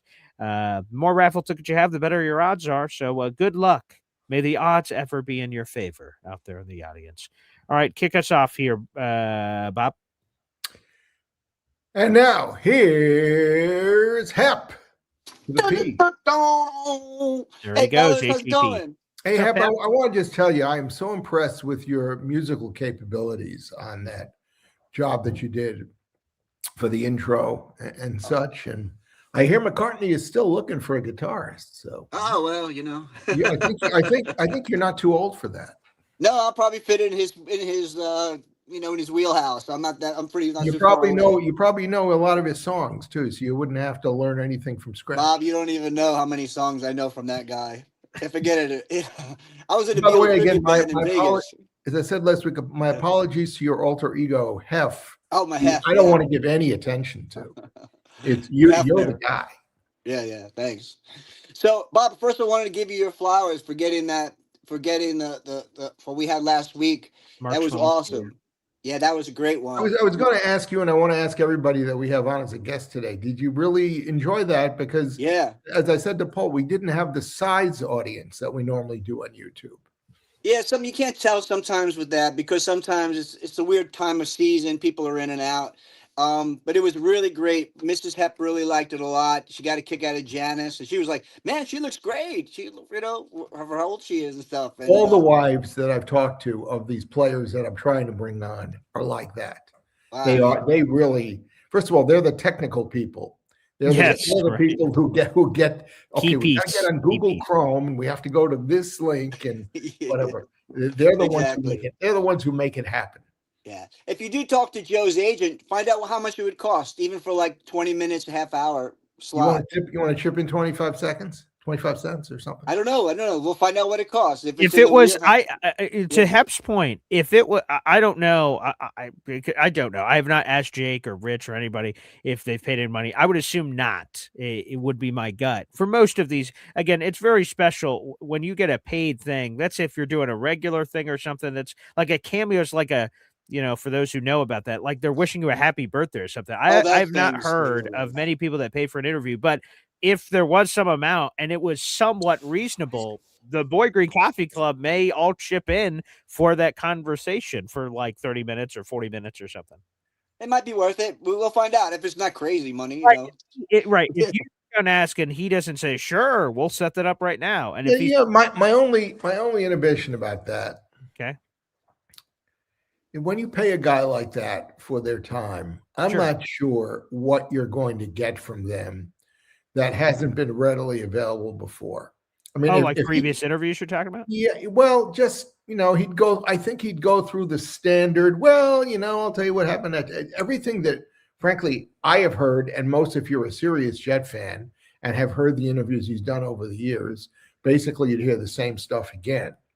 Well, I think that's on us. Now, again, I don't want to pretend I'm some arrogant, the greatest interviewer of all time. Definitely not. But I try to do a lot of homework, and I've listened to a lot of Namath interviews. I think it's on me and you, Bob, to come up with very interesting questions to see if we could get different answers from Joe on maybe I'm sure it's going to be very difficult to ask him something he's never been asked before, but to try to get him thinking and getting him into a different space, that would be my gut for that of trying to get something. And I've never talked to him at all ever. So if he told us the same things as other people, that'd still be new to me. Yeah, the twist would be Bob's connection with all the old timers. For sure. That's where you'd get the in. You get respect. I mean, the question I wanted to ask him for the book that I never could get him, to do was, hey, there's this story that the Jets and Colts offensive systems were the one and the same. Yeah. And that you were told about it in the first quarter. You've never talked about it before. Great. Oh, Tell us about it. Because clearly in the middle of the first quarter, the Jets went from a huddle to a check with me offense, which meant they would get in a huddle and Joe would say, check with me. They'd go to the line and he would call the play at the line fresh. Yeah. Based on what he saw. And they never played that way. Anything, any other time that season. But that's what I really wanted to talk with him about. Sure. And if John Schmidt, who was his center, knew about it, then Joe had to know about it. Okay. Well, let's see if we could do it, Bob. So reach out to your people, see what strings you can pull. Let's see if we can make it happen. That would be an amazing bucket list kind of interview. Yeah, maybe if you take it from the angle, like, look, we're trying to get all the old players from the old championship team together. We want to give them their flowers and stuff. We want to include you, Joe. So aside from Mrs. Smolinski and her input, what stood out to you that you remember now from a week ago that made an impression on you? The biggest thing I had was watching their faces relive those times and to see them light up. And I was like, that did my heart good. I was like, oh yeah, that was really the most I got. And yet he said at the end, you guys need to win another one. Yeah. To get past what happened 50-something years ago. Yeah, and wear that ring. Remember, I told him, I said, wear that ring again. Maybe it'll bring us some love. And Janice said she'll make sure that he does that for you, Hap, which is great. And that's the thing to me happened the same way, is seeing him light up. Sometimes you could tell if I'm interviewing someone, and this isn't we're going out on a limb, you could tell if someone's into the interview or not. Like if they're like, let's get this thing over. They're either being short with answers or they're just not engaged. Mark was engaged from the moment we had him on to the moment we had him off with anything we chose to ask him. And me and Bob were, ping-ponging different kinds of questions at him about his career. And as Paul made a big point of in the moment last week when I said, give us a Curly Johnson story. Yeah. And they laughed. They burst out into laughter. Both erupted. Yeah, that was terrific. But unfortunately, they both said to me what I've often heard, which is, I can't tell you. I can't tell you. Yeah. Good. I appreciate it. Thanks, guys. Thanks, Hap. Lamons went to his grave and he wouldn't tell me the best stories. That's okay. And the Indy Jet shirt I saw that Hep was wearing, very nice. So no, that would be marvelous to get Namath on. I've got an autograph book here from Namath. I didn't get an autograph in person. My father bought it for me when his book came out. But that would be amazing. So let's see if we could do it. That would be terrific. He's 83 years old and he seems chipper. That would be great. Before we get back to the phone lines, Austrian, our number one Austrian Jet fan, gifting another Boy Green Coffee Club membership. point out to me on your introductory video, which you told me that Austrian gets a salute sitting on the bench, but it goes too fast and I can't tell which one. I'll make sure the next time I do it, I screenshot it so when we come back, I can show the picture of Austrian sitting on the bench with everybody. It does go by quick. So Gator made my intro, and shout out to Gator. He does a wonderful job. The cool thing to me about the intro, and I give him a lot of creative liberty to do whatever he wants. I give him a few suggestions of this kind of thing or this kind of thing, but really do whatever you want. And he did it. And I told Gator, because like he sent it to me before we just started playing it, and I would any changes or anything that was necessary. And I watched it once, I watched it twice, I watched it a third time, fourth time, fifth time. And every time I was coming away with a different takeaway because my eyes were darting to a different part. It's like Bud Poliquin, who's a longtime columnist here in Syracuse and previous to that in San Diego. I'm not much of a thespian, Bob. That's not normally my calling card of theater and stuff. But Bud has taken me to several theater performances. He's like, come on, educate yourself, like go. And I'm like, all right, I'll go to these performances. And Bud has gone to see like Les Mis like 1,000 times. And I asked him, like, how can you go to the same play and see the same damn thing over and over again? Well, he's like, how do you watch your silly football over and over again? It's the same thing. I'm like, no, it's different. And he explained that for like theater, his eyes go to different parts of the play. Like, oh, look at the people over here dance around. Oh, look at the people. And he enjoys it. Well, the intro that Gator put together, every time my eyes are darting around to a different point. So I will make sure we get that so we can give Austrian some proper love here. That membership, by the way, went to Arveld's Army, which, may want to change that name. He's now a giant, I'm afraid. So sorry. But thank you, Austrian. Another raffle ticket towards our contest. All right. Let's go back to the phone lines. There's plenty of people trying to call on. That's youtube.com/BoyGreen25. Let's keep it rolling here. Up next, Badshaw. Morning, fellas. Bob, kudos to you last Friday, man. That was awesome. That's why we keep you around, my friend. I'm just kidding with you. I love you, Bob. I know. No, but that's what you meant it as a compliment or not. It's a compliment. So thank you. It is. And I'm like, Paul will tell you, I wanted you back on after you came on and talked about your book. And, I was like pumped the minute I heard about it and whatnot. And I didn't get to watch it live, Friday, but, I heard you saying, well, there wasn't as many views as normal. Well, and you got to remember too, you got a lot of us coming in and out, and you got like Jared B working on his AC. So he's getting off and Googling how to fix that. And, you got me who like, I've got to be at work here in about 15 minutes. So I'm like, you got people going into work. So I think that probably affects the numbers a little bit, but I mean, everybody I've talked to has loved it, like loved the show, loved the interview, and all that. It was definitely cool to hear him kind of reminisce and whatnot. But I heard you asking Hep, like, what's something that we remember from the interview last week and whatnot. So I'll tell you. So something that blew my mind was, and it wasn't really, I mean, I guess it was kind of football related, but it's like that his wife was basically the breadwinner. I thought that was nuts to think, you win a Super Bowl and you think, when you think of somebody winning a Super Bowl, you're just like, well, golly, I mean, they're going to be making money. They're going to be making more money than the average person. And, he was talking about his wife, being a CPA, I believe, which really stuck with me because my wife's the breadwinner in our family. My wife's an accountant at a steel company. And so I'm like, this guy's just like me. I mean, besides the fact that he could play football a lot better than me, I'm like, I could kind of relate to that and whatnot. And between the AFL championship game and the Super Bowl, Mark Smolinski, who was an average player, an important player, but an average player on that team, making $15,000 a year, he more than doubled his annual earnings. He got $7,500 for the AFL championship game victory, and he got $15,000 for winning the Super Bowl. And by the way, he should have gotten more for the AFL, but Weep took money out of that to help cover some costs at Shea Stadium. Which Wow.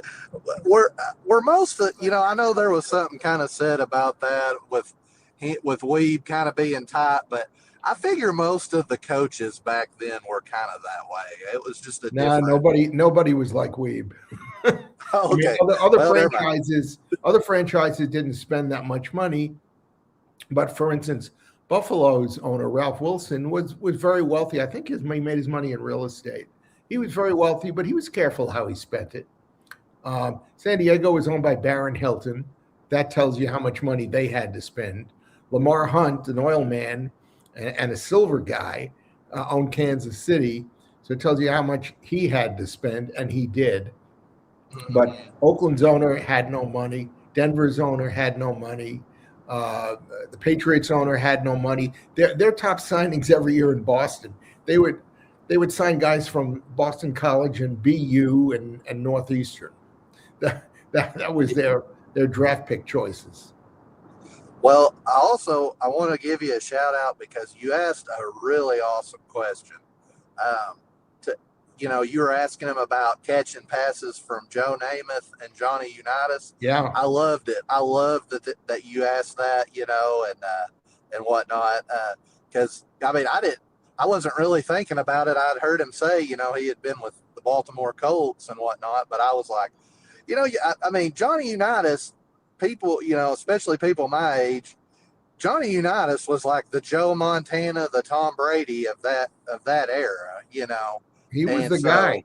He was. There were other great quarterbacks like Y.A. Tittle and Sonny Jurgensen and Bart Starr but Johnny U was it. In fact, the Jets were deathly afraid that Unitas was going to come into the game too early and make a difference. Yeah, that's something I feel like a lot of people forget. And did you see where, speaking of Johnny Unitas, did you see that Raymond Berry died this week? Yes. This past week? Yes. No, I did not. Wow. Yeah. Yes. Something I remember from my old Hall of Fame DVD was Johnny Unitas and Raymond Berry used to go out on the field late at night with the lights out and throw passes and run routes. And so that was something that they kind of did, I guess, to get a little ahead of the game and whatnot. And Don Maynard and George Sauer Jr. did that and had Joe do the same thing. They spent hours after practice running routes and having Namath get accustomed to their moves, their speeds, and everything else. Hey, quick trivia Bob, question for you guys. We love you, bud. That's right. Quick trivia. Okay, Raymond Berry was drafted in 1954. What round was Raymond Berry drafted in? 5th. Okay. Eighth. The 20th round. He was the 232nd overall pick in the 20th round, which I never even knew at one point. I didn't realize they had 20th rounds that early. I know they did in the 60s because there were so many players. Yeah, unbelievable. And in the 60s, you could draft a junior and sign him the next year. But I mean, this is one of the, for people that Raymond Berry, 2-time NFL champion, 6-time All-Pro, 6-time Pro Bowler, led the league in receiving yards 3 times, led the league in receptions 3 times, and led the league in touchdowns twice. Like, oh my God, he's on every anniversary team all time in history. As you're going through the 75th, 100th, 50s. Oh my goodness, what a player! And demonstrating the power of television, the 1958 overtime game with the Giants is what put Raymond Berry in the spotlight for the first time for the whole country. Yeah, there was another guy, and I cannot remember what y'all were talking about. Y'all brought up John Mackey, the tight end. Yeah, Syracuse. If you ever get bored, all you out there, Google like John Mackey runs over, I believe it's like all of the Detroit Lions. He runs over all of them and his own teammate, Lenny Moore, who was a Hall of Fame wide receiver / running back. And so I'm like, if you ever get bored, like that's a pretty interesting highlight reel right there. But anyway, I love when y'all get to talking about these old players and whatnot. But even if you don't know much about them or think that they were, you can learn. Right.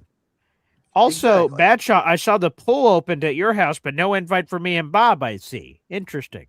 hey, if y'all can swim, we don't have a lifeguard on duty, but got to get his y'all wife. come Got to get his anytime. wife's permission, though. Oh, yeah, that's right. Okay, we'll check it with Laura.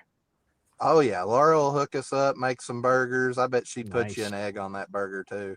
Okay, all right, Laura, with custom requests. All right, what a hell of a woman. Okay. And one other thing I wanted to talk about, I heard y'all saying the whole thing with Chicago and them relocating Illinois, and whatnot. Right. Mm-hmm. So I know, Bob, you probably don't play the Madden football games, but Paul, did you see the new release of that with Vince Vaughn talking? I'm like, why are we talking about the Bears? Like they may be moving to Indiana or whatever. You know, I'm like, and what's funny was, you know, you and Bob were talking about Kevin James earlier. Yes. I was like, how awesome would that have been? I mean, I know they're probably not going to talk about the Jets, but I'm like, if it was Kevin James that did that commercial, oh my gosh, I would have died. But I just saw that right before I came on, that Vince Vaughn, they did that. For folks if want to Google it, there's like a whole 4-minute like promo thing. It's very funny. It's he's like the owner, and then it's like he's the coach, and then he's talking with Caleb Williams. He's a big Bears fan. He's a Chicago. Yeah, I love Vince Vaughn. Love his movies. Yeah. So 4 Christmases and so many other great That's movies. what makes it interesting watching the Knicks and watching the Ben Stiller. Watching all the stars, or not all the stars, but a handful of the big stars over and over again, like Chalamet and such, just going crazy in the stands. But I can't wait, Batch. I can't wait for the new Madden game. I have not got to play Madden in a while because of work. So like I'm always work. So I can't wait to like get some breathing time to play some Madden. The college football video game's coming out soon. That's all going to be great. One last thing about Raymond Berry. Yes. Oh yeah. George Sauer was the prototype. He was a kind of a duplicate of Raymond Berry, except he had a little bit more speed, but he was a precision receiver who ran routes, who never ran the same route twice, had great moves and that sort of thing. And in the 5 or 6 years that he was a Jet, he was right up there at the same numbers that Berry had put up with Unitas. And if George Sauer hadn't retired the year after the Super Bowl, he would have held all the records that Berry had set. As it was, Don Maynard first broke the yardage record of Berry, and then he broke the receptions record of Berry, which then were way surpassed by the other wide receivers. Jerry Rice, I think, holds the records now. One other thing, and like I said, I didn't get to watch live the other day because I did have a question for Mark. Bob, I don't know, you may know the answer to this. Who do you think out of all the teams they played, like a rival or just, I figure it's the Raiders, but I'm like, who do you think Mark just absolutely hated playing? The Raiders. They all hated the Raiders. Yeah. I figure that's any team in the NFL. You got the Dallas Cowboys, like they'd probably say the Raiders. It's funny. The rivalry between the Raiders and the Kansas City Chiefs was unbelievable. And every time they played a late game on Sunday, the whole country watched it because they hated each other and they threw everything at each other. But the Jets Raiders was unique for several reasons. One of them, that Walt Michaels had not been had his contract renewed as a defensive assistant in Oakland, and he was really PO'd. And we brought him into New York to run the Jets defense. And for years and years, every time they played the Raiders, Walt Michaels really hated them. And we've hated Al Davis, although I respected him enormously, because they made a couple of trades with the Raiders. And in all of those trades, the Jets got the worst half of the deal. I'll give you one example. The Jets traded one of their all-star offensive guards, Bob Mishak, for a player on the Raiders. And it was not told to the Jets ahead of time that the player they traded for was going to be in the National Reserves for a year, and they weren't going to get any use out of the guy for at least 2 years. Dear. Wow. Yeah. That is nuts. Well, fellas, I'm about to. My boss is sitting here looking at me out the door like, get your ass in here and work. Have a great weekend. And thanks for your Bob, input. appreciate it, brother. Bob. There he is. Wait, I think he cut off there. No, go ahead, Badshaw. I was going to say, have a good one, buddy. Appreciate you. There he is. Badshaw. The pool is open at the Badshaw residence. All right, let's keep rolling down the phone lines here. Appreciate everybody calling into the show. Like the video, hit subscribe as we continue to go through here. Up next is the legend, Dave Briga. Dave. Hey, good morning, gentlemen. Where were you last week? I was here. You didn't like nobody came on. He was commenting. Yeah, Dave was all over the place. He was. I love the ascot, by the way. That's a nice touch. Yeah. That's my bandana. Oh, okay. I had a tough day at work. I took a that's not an ascot. I'm not funny. I'm not a funny guy. If you get my drift. Anyway, I had a tough day at work yesterday, gentlemen. I'm in a recovery mode. I mean, this time of year at our store, it's like ridiculous between the summer fruit. So just in recovery. Bob, I didn't realize I was older than you. Yeah, you got me for by a year or two. I'm 74. How old are you now? You're 75? I was 75, May 29th. The great birthday of Patrick Henry, JFK, Bob Hope, etc. Oh, wow. Yeah, so you were born about 11 months before me. Yeah, I was born, and we're a graduate of the summer of '69. You remember that? Yeah. Yeah, very well. And the big Bob, the running joke in this show about me is that we used to have a guy here. His name was Bernard Nixon, B-Mac, and he used to bust my chops about being old. Yeah. So, he was one of these wise kids. You don't look.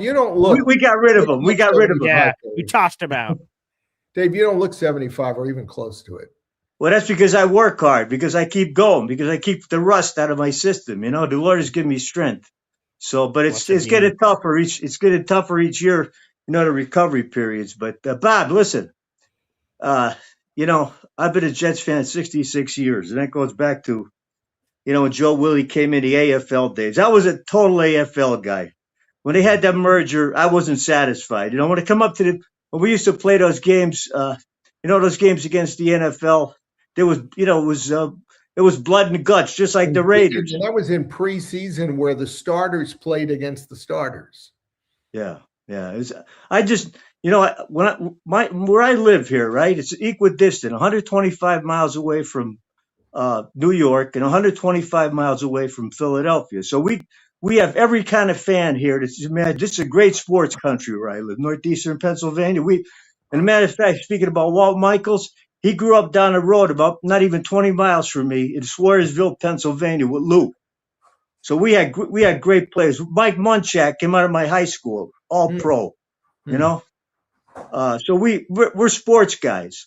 And when I was growing up, right, everybody was a New York Giants football fan. Yeah. Everybody was a New York Yankees baseball fan. It was like unbelievable. We had no Pittsburgh Steelers fans in this country where I live. Now, today, all you see is black and gold.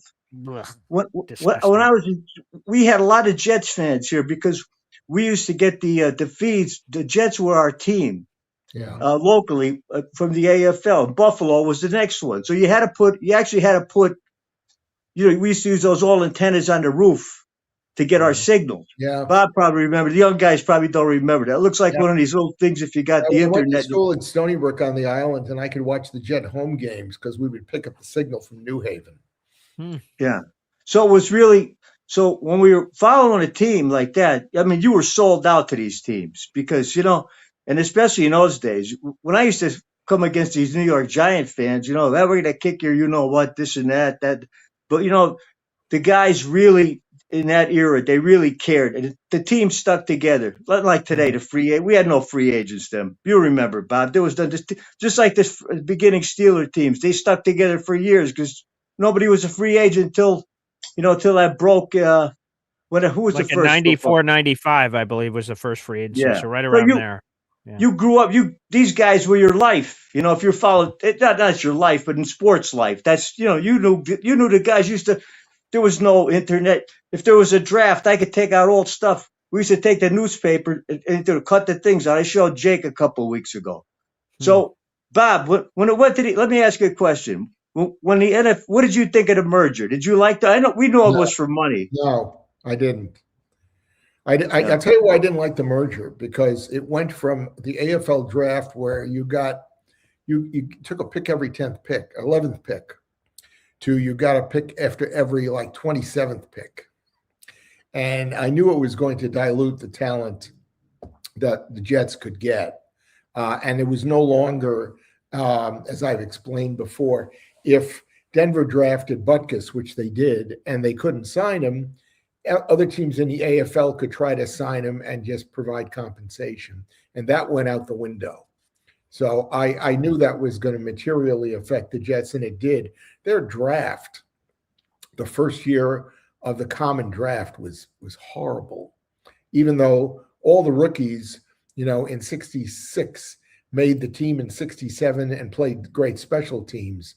But other than that, they didn't make any great contributions. So it wasn't helpful at all. And I didn't like the draft. And Sonny Werblin told the other owners, don't agree to a merger now. And that was in 66. In a year, as we continue to steal players from the NFL, because they had signed John Brody, they had signed Roman Gabriel, they had signed Mike Ditka, and they were on their way to signing more NFL stars. A year from now, they will pay us to have a merger. And the owners of the small market teams like Denver and Buffalo and such, they were so desperate to get NFL teams to play in their ballpark that they agreed to do the merger anyway. So, why do you think Al Davis was always the running force there? Why do you think he agreed? Because he always hated the NFL. Was it just money, basically? Because they made Al Davis the commissioner. If you recall, he was the owner of the Oakland Raiders, but they made him the commissioner when Joe Foss was basically forced out. And I think that's one of the reasons that Davis, went for the merger. And he was also instrumental in bringing the three NFL teams into the AFC, Pittsburgh and Cleveland and the Colts. It was his idea to make it 13 teams in each league and maintain an AFC and an NFC. So I think that was the reason. And he was a brilliant guy in a lot of different ways. But just win, baby. That was his. And then the NFL always hated Al. They always had their arguments with Al. So, so did you enjoy the interview with Mark last week? I know it was your birthday, and you said thank you. It's a great I enjoy seeing him, and it was great. The biggest thing I take out of that is that Mark and his wife are still together. That's a great testimony, and you can see the real love they have for each other. So to me, that's the overriding factor of everything, And you can see that they're really hearing from guys who were not stars on that team. I love the guy. I love the everyday guys. Hey, that's the thing. The guys that get down in the dirt. The guys that do the dirty work. That's how you win. Unfortunately, today, if you don't have a quarterback, you can't win. And that's the way the whole deal has changed. That's why I say I miss those days, and I know everything changes. We have to be open to those things, but just if we could get a little semblance of team over individuality, which is becoming too much on the surface. That's what when teams play as a team and they care for each other. That's how you win. Well, that's what Smolinski said. The Jets need 55 guys that are totally committed to playing for the team, and let's win and let's do whatever we have to do, and that's how you win a Super Bowl. And he's right. And I think, of course, those guys have to have talent. But you have to have talent, sure. Yeah. But you have to have desire too, and you have to have that. You have to have that goal, that winning attitude. That you're going to go out there and give it 100%. I mean, that's it. I mean, look at this thing with AJ Brown. I mean, it's ridiculous. I mean, a guy like that, he's poison. He poisons your team. You know what I mean? We can only hope. Let the Patriots have him. Yes. I don't let the Patriots have them. I mean, guys like that, they have ability, they have they have talent, but in the end, all they do is cause friction. You don't win with that stuff. You could have occasional, the Yankees when they had all their issues with Billy Martin and Reggie Jackson. Yeah, occasionally that you can overcome that, but in the long run, it doesn't work. Look what happens. I mean, I don't. But one thing I could say is. I miss those good old days, and I know that times change, but I miss the AFL days, Bob. I really do. I mean, it's and each week now I lose friends and everything that watched those games that understood them.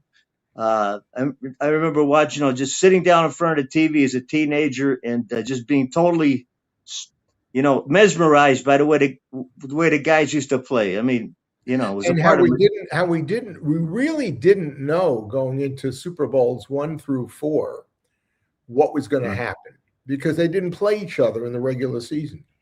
So you had no way of knowing how are these guys going to match up against each other. The games against the Raiders, especially the championship game, was unbelievable with that wind. My cousin, whatever, the day before he got married, and I had to run. We were so, tired from the night before that we had to get. I think it was December 28th, 68. I think that was the date. Anyway, if we, that last catch by Maynard, the one, pretty much got us into the catch the Raiders, before down the right hash, right? When he bobbled that ball, oh boy. I was so anxious they were going to call that incomplete. Today they probably would have. Possibly. Yeah. They probably, Bob, you're right. It probably was. They probably would have, But and then Ralph Baker picking up that lateral pass. I mean, the Penn State guy in the old days, Ralph Baker. Yeah. When Joe Paterno was Super Bowl too. Yeah, those great days, Bob. I just wish the young guys could get just a taste of that. I mean, I don't think you'll ever get an understanding of what that really was. Because it's the year, but are you a Knicks fan?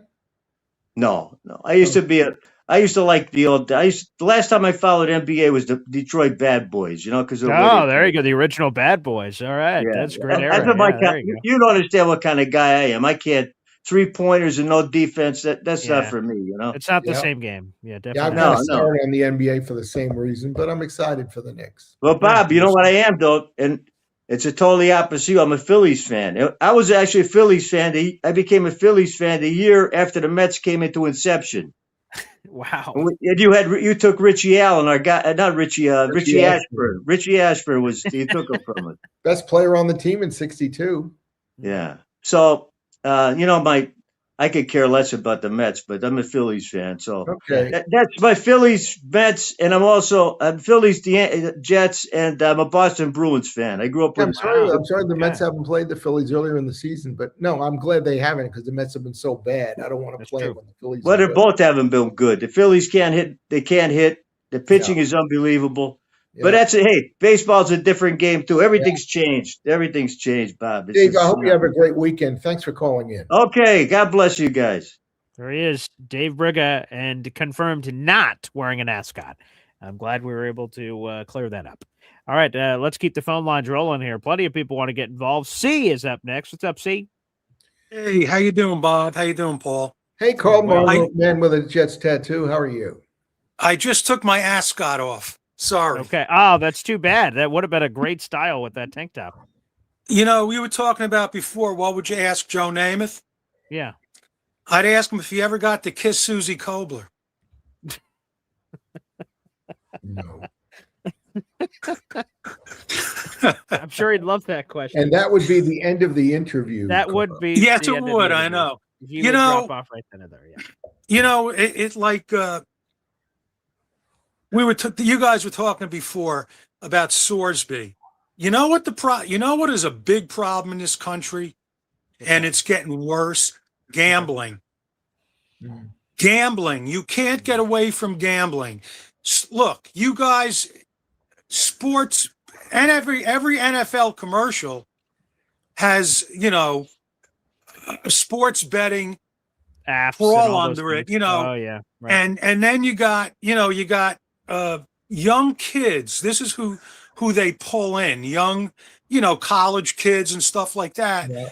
They just get addicted to this betting. And now I'm watching TV at night and they got all these stupid games that come on to play on your phone.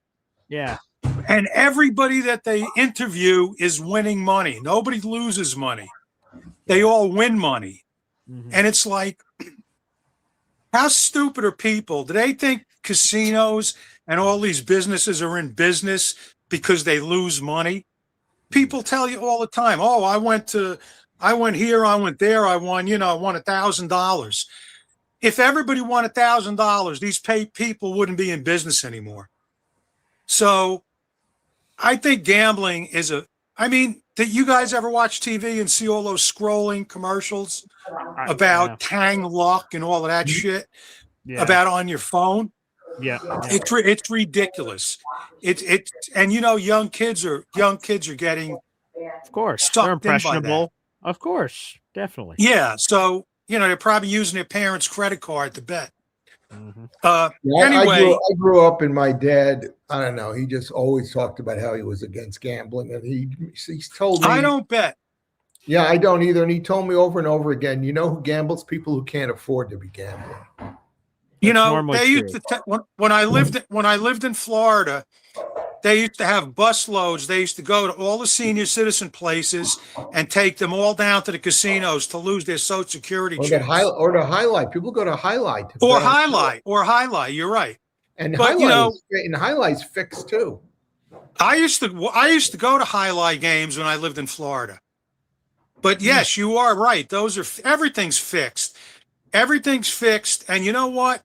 Normal people today, the normal fan, you can't follow a team.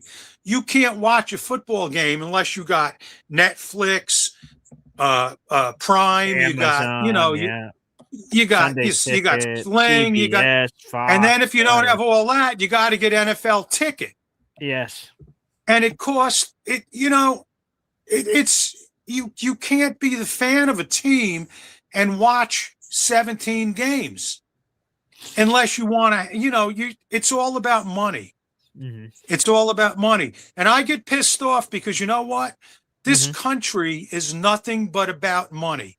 It's about billionaires. It's about, they don't give a shit about the people that have to live every day. You know what? I don't want to ramble on about it. It just pisses me off. Yeah.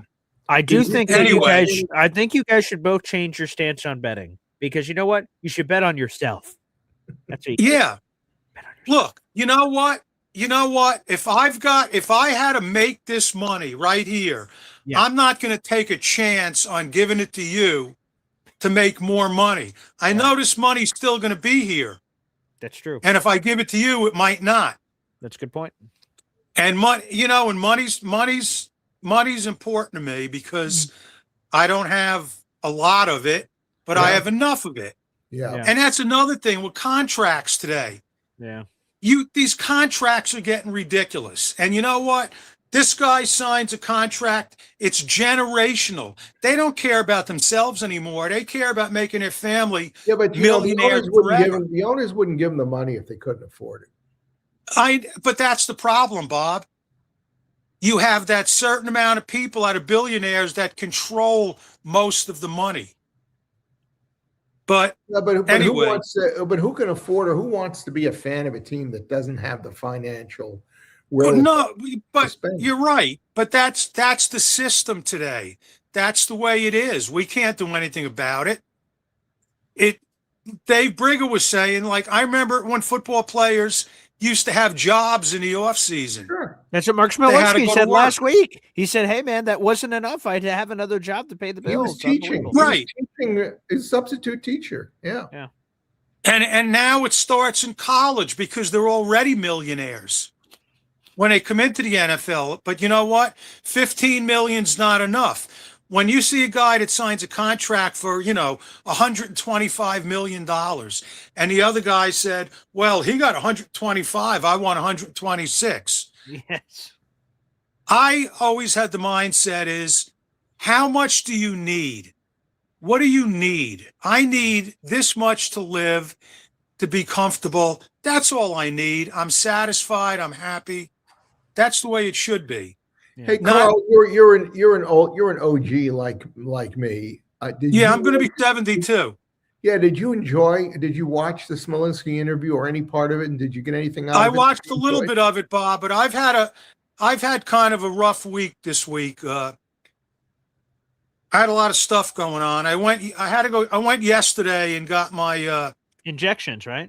My injections, and it didn't go well go well at first because what happened was they couldn't get the needle into my spot because I have arthritis and bone spurs.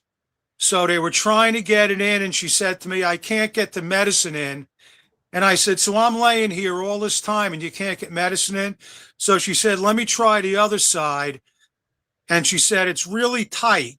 I don't know if I can get it in. And I will tell you, she got it in there, but man, I was almost crying. Jesus. And I'm so sorry, man. Sorry. They got it in. They got it in there. And the funny thing she said to me, while I'm laying on the table, she goes, do you have Medicare? I said, well, I have an Advantage plan. She goes, oh, too bad if you didn't have Medicare. If you just had Medicare, we could do a different procedure where we use different needles and go in through the sides. And I says, well, why don't you do that? I'm already here. Well, we have to get approval from your insurance company. Right. I said, I'm on the damn table. Stick the friggin' needles in the side. Can't do it. I can't do because they have to I be, can't do it. They have to get paid. That stinks. I can't do it. So anyway, long story short, I got home and everything. And you know what? I got to say something. I got up this morning and I feel a little bit better. Oh, and I'm walking God. around with a little less pain. And the only thing is going to be now is how long it's going to last. Mm-hmm. It can last a day. It can last a week. And the only thing is that if this don't work, the next step, I'm going to have to get all that.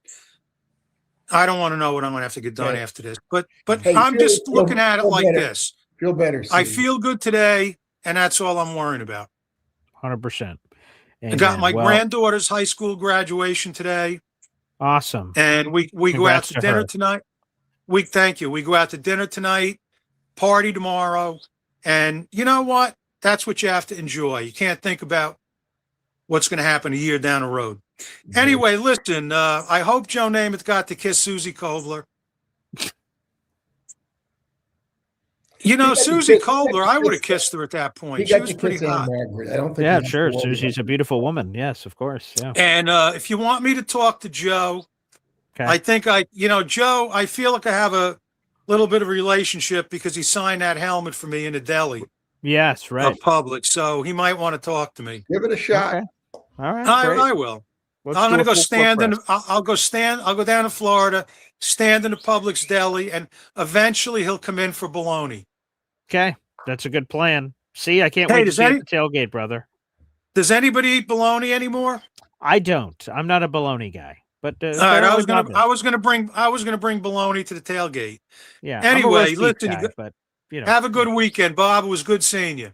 Nice seeing you. C joining us here, and C will be, of course, bring some breath spray after you have the bologna sandwich. Yeah, I'm the bologna. Not a big bologna guy, but you know what? Chef will have a lot of wonderful food. You can bring a dish, I guess, if you'd like. Feel free. But it's going to be great. Like I said, we should know our official section here in a couple of days, which is exciting. We do know we'll be in the hundreds, but I don't know exactly where in the hundreds yet. That'll be up to the Jets. But again, if you guys have interest in being with us, the Jets-Browns game, Week 5, that's Sunday, October 11th. We'll also be there for the restaurant takeover the night before. Saturday, October 10th. I've already rented the room from Chef Kevin Gilbert. That private room upstairs should be marvelous. Back to the phone lines. Bob, you said to this guy you couldn't wait to talk to him, and now you can. Lou B, Super Jets fan on game day. Lou B, Super Jets and Knicks fan. Good morning. I'm a Knicks fan, but not compared to my Jets of fan. Course. Obviously. Yeah. But Bob, I loved the interview last week. I thought it was great. I loved I super chatted in to try to make him say something to Dave. You did, and oh my goodness, he will never forget that. So right? thank you, B. Yeah, so that was great. But I just want to say that the Knicks right now, I feel are so attached to the Jets that it's incredible because my brother-in-law is a big Knicks fan. And he has just explained to me all the suffering that they went through. And then how they changed sort of the management. And, I don't follow it as much, right? Mm-hmm. But they have been on this path of where they are today. Mm-hmm. And I feel that, obviously, the Jets are on the right path right now with this GM. I think we have the right GM. I think a lot of Jets fans, I speak to so many Jets fans. I think so many Jets fans feel that we do have the right GM. And if anyone out there, cheer for the Knicks. Because if the Knicks win, I'm telling you, it helps the fandom of the Jets. It will get them more excited to go to the games, and that is what we need. We need when our players are on the field that they hear their fans cheering for them. And I think it puts a little bit more pressure on the organizations in New York that if the Knicks can do it, why can't you? That is exactly right. And it truly is attached. And what is going on right now? I went to Dick's Sporting Goods to get more Knicks stuff. The line was out the parking lot, down the block. So I'm like, wow. I'm going to go to the Knicks I'm going to go to Dick's in Brooklyn, Gateway. I'll go there later. I went there. There was a line too. They're almost like giving out deli tickets there to get in. They're buying Knicks merchandise. Wow. They have sparked fans. Now all these people wearing this merchandise, they have sparked fans for the Knicks for the next decade plus. Mm-hmm. In the past, when all these teams won, social media wasn't as strong. This is the world that I live in. It is so crazy right now that nobody wants to miss out. So it's getting people very, in tune with what's going on with sports. The sports bars are packed. Hospitality venues are packed. I'm even looking like maybe now I should dip more into the sporting venue stuff because that's what I do. But it is truly attached. And the last thing I want to say is I am so grateful for the Spurs fan that pissed off Jalen Brunson the other night. I sent you the clip, Boy Green. I don't know if anyone is so aware that ending of that game, all that Jalen cared about was that fan. When people think he was fighting with the ref about the call, no, it was about that one fan who was in the front row and he was giving it to Jalen. And I promise you, I'm going to return the favor on Monday, Wednesday night, and maybe Friday this when I am at the game. You know what? Don't do it. No, Lou, show the class. Hear us loud. Show the class that I do, but I get loud, Bob. Defense, respectfully, I would never, whatever slur he said to him. Yeah, I would do that to a man. But he said something that literally set this man off. That is lighting a match on this man. Bob, you got to see this. This guy pissed him off so bad. Even after the game, he was still turning his head. Jalen, I don't know what he said to him. Yeah. But thank you because he crushed you. Yeah, and motivation. And he's going to get you again tonight. So it's just you got to cheer for the Knicks right now. We really. So Lou, did you watch the interview last week? And what did you think? He did. Yeah, he said it at the beginning. I watched the whole thing. I love hearing the history. What a gentleman! What a crazy! Just how much they would get paid to wear the sport and just incredible. I love that he's together with his wife. I thought it was awesome that she was by his side through the whole thing. I really did like it. I love seeing guys that got to the promised land of where we are going. Not trying to go, where we are going. Yep. I believe that. But you guys have a great Lou B, do you have an updated prediction now that you've taken game one? Are you switching anything with your prediction for the NBA Finals? No, so I don't know enough to say that they could sweep them or not. Look, sure. I do think that I watched the game with Snowball, PBM, Neil, and Big Rob. How was that? I saw the Instagram story you shared with me. What a great time, right? To be with these guys. So we were in Long Island at the main event, a great place to watch the games. And I was so happy for them. They were packed, making money. I saw Wemby get hurt. I said he just got hurt. I kept on because I see the game good. He just got hurt. He got hurt. I was saying he got hurt. And then he was tired. So I think that the key to that guy is just get him tired. And then once he's out of the game, there's a few other killers on that team. Without a doubt. They are killers on that team. But if they lose one, I just think the Knicks are going to take it. And we just need them to. As Jets fans, we need them to. Sure. New York cannot afford a heartbreak right now. Oh, no. When Jalen hurt his knee, I was like feeling like the Rodgers. Right, yeah. I saw Jake tweet that out too. Yeah, I was getting a little nervous. Yeah. I was going crazy. If you speak to any of these other guys that were with me, I was going nuts when he hurt his knee. But he's a tough son of a gun. He came out bleeding on his knee. They must have put a shot in there. Yeah. So there was blood on his so they must have put a shot in there. And he came out. That man will go out dead. He doesn't care. He was so mad at that fan. Nothing mattered. But great motivation. Guys, have a great day. Cheer for the Knicks. Bob, great interview. Great everything. Go Jets. Go Jets, go Knicks, baby. Here we go. Beautiful. All right, we've now passed the 2-hour mark. We got a couple more callers here on the program, so let's go. It's time to get educational. Professor Philly Doodles is with us. Good morning, gentlemen. Good morning, Philly. What's up? Top of the morning. What's up? Top of the morning. First hey, off, by the way, Philly, come on. You got to come. Like, I've just heard it from a few people now. So we've got you for the Titans game. You got to figure out this Jets-Browns game, man. Come on. I know. We'll see if we can work it out. I mean, I was gonna say, I think for Garrett Wilson's sake, we should start a GoFundMe to see if he can still afford a ticket. Did you hear that excuse he said? It's really expensive. Hey, you go to the game, he's like, those are expensive, man. It's true. Like, but you can't get like a comp or something. Like Ben Store, does he pay for his tickets? Maybe, I guess. But come on, man. I think so. Bob, can you imagine that? You and C over there were talking about wages. Imagine that one. He can't afford it. Oh boy. It's crazy. Well, who can? I mean, you have to. Come on, it's several $1,000s. I mean, I saw the other day, $2,500 or $5,000 for the worst seat in the house. Yeah. Yes, it was the last time I checked. And the players are this big. Yeah, the worst seat in the house, again, because the Knicks haven't played at home yet during these NBA Finals yet, but they will in Game 3. Some guy looked it up. The worst seat in the house right now for the Knicks, the cheapest, is $5,000, I believe. It was $3,900 and it's gone up. It's $5,000. And you need binoculars, I guess, to see the players from that vantage. Shame on the NBA and on the Knicks to make sure that these tickets did not get into the hands of these guys who were going to basically rip fans off, flip them and all that. That's right. I mean, shout out Dolan, just making sure he pays he pays Brunson his big $118 million pay cut he accepted. Yeah. I mean, whoever heard of a player who didn't accept, full contract that he was eligible for, so that the team could sign other players in his prime, no less, too. Yeah, some Brady stuff right there, man. Yeah, 100%.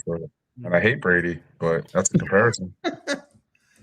So I'll say, since C didn't say it or no one said it, I mean, listen, BG, I know you pretty well. Somebody had to hit him with a "that's what she said" because he was just going off. I mean, I could not. I was in the chat. I mean, come on, somebody like Bob. We gotta cater to that. When you hear all that wild, it's inside, it's tight, I can't get it in there. Somebody's got to scream, "That's what she said." That's what she said, and just walk away real quick and laugh it off. But, Bob, is that your modus operandi? Are you willing to say that's what she said? Is that part of your vernacular?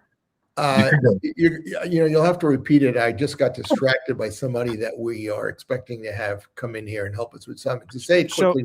So C, when he was on his call and he was explaining the back shots he was taking, which is another thing that you could also say. But as he was getting the shots in, Philly said all these things, and someone's response should have been, "That's what she said" to a lot of the things that were happening to Carl. I said, "Is that part of your normal vernacular to use that as a quip? To use this as a quick comeback?"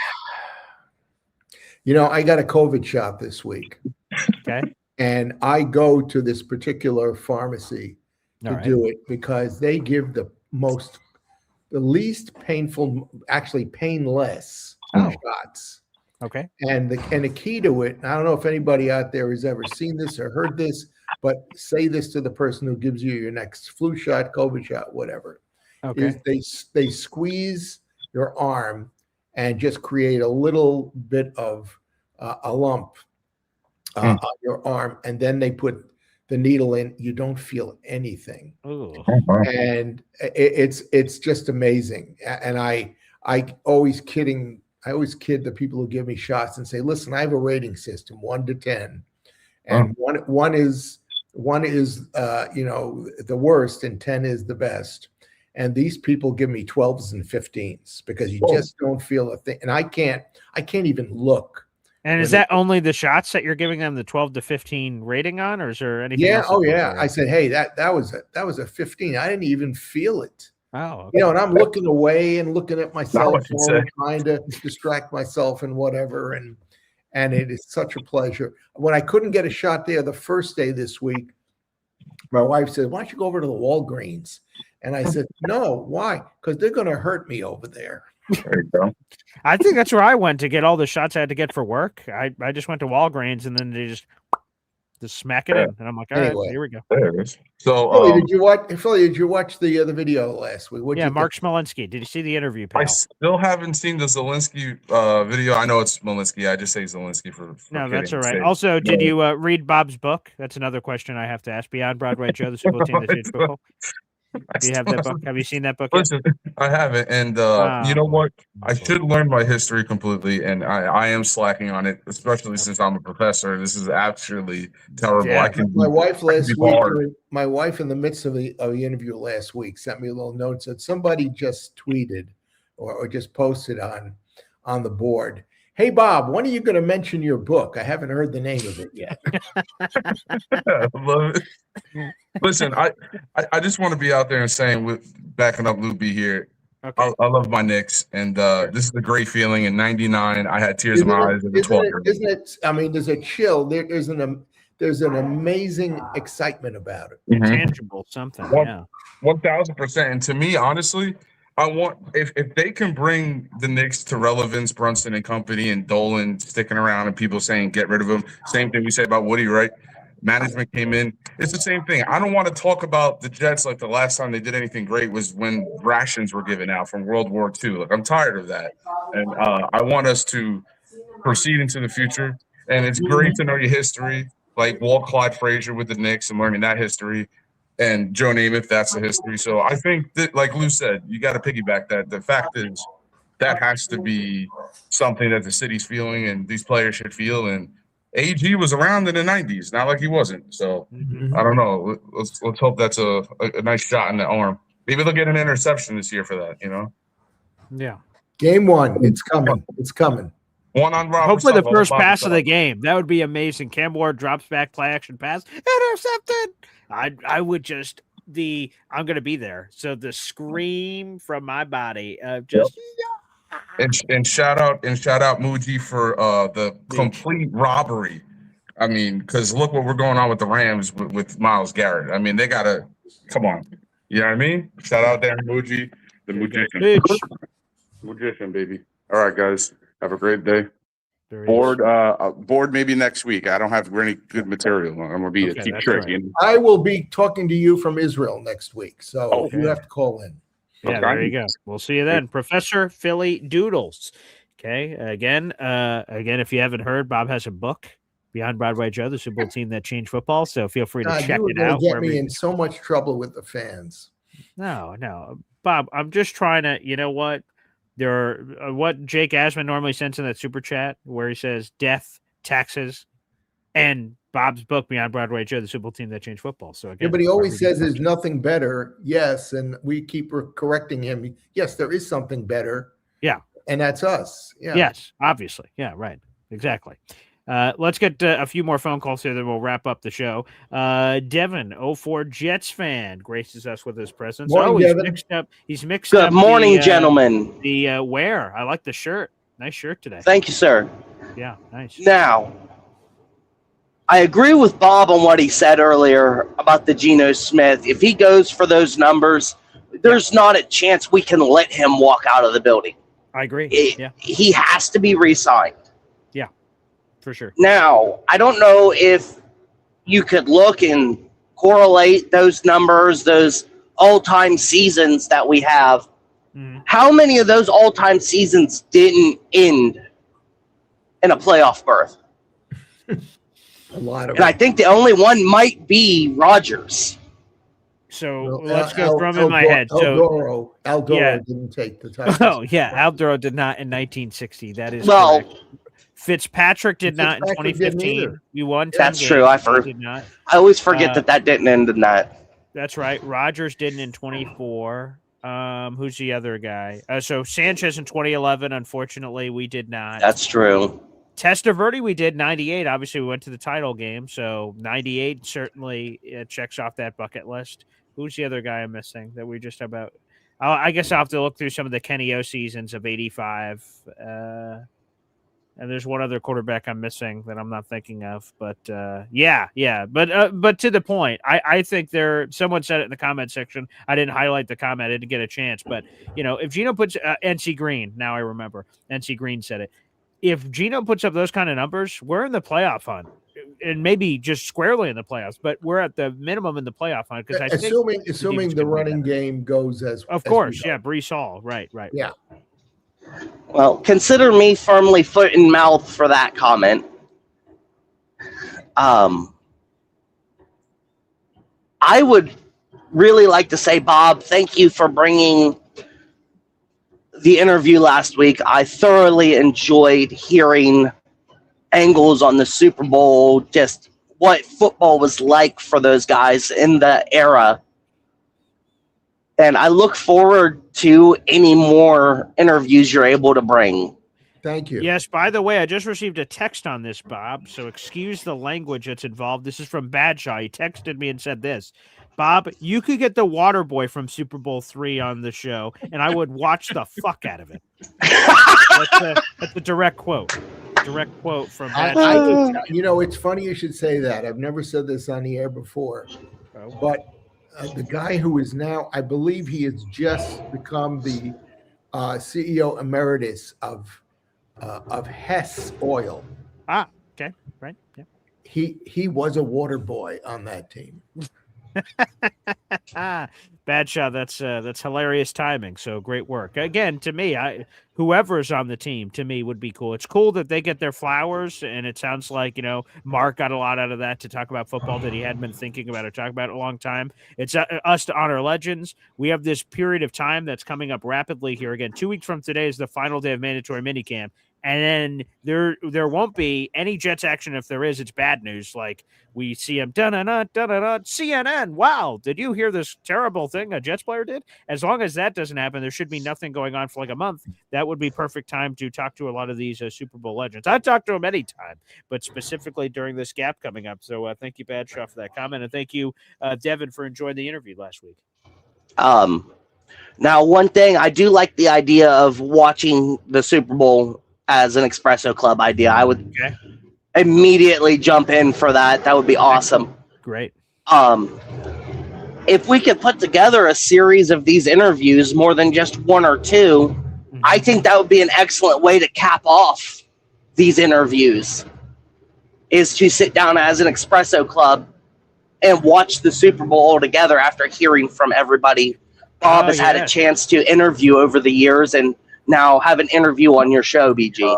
That's true. That would, in terms of the timing, that would work great. And maybe we could plan it out because, like I said, we have this gap coming up. Maybe we could watch Super Bowl III right before training camp, and that would, in theory, be after a lot of these interviews we've done. So, okay, I'll note the timing. That's a good call, Devin. Well, you gentlemen have a great rest of your day. Thank you. And right, sir. There we go. Devin, have a great weekend. And can't wait to see you, Devin, for that tailgate. That is going to be amazing. Can't wait to see you in person. All right, let's go to our guy. He's back, baby. It's James. James, how you feeling, man? First off. Oof. I'm hurting this morning, gentlemen. Good morning. Looks like it, yeah. Okay. Yeah, man. Every day is like up and down. It's crazy. But so I missed the whole show. I just heard, I heard a couple things here or there for the last 10 minutes or so.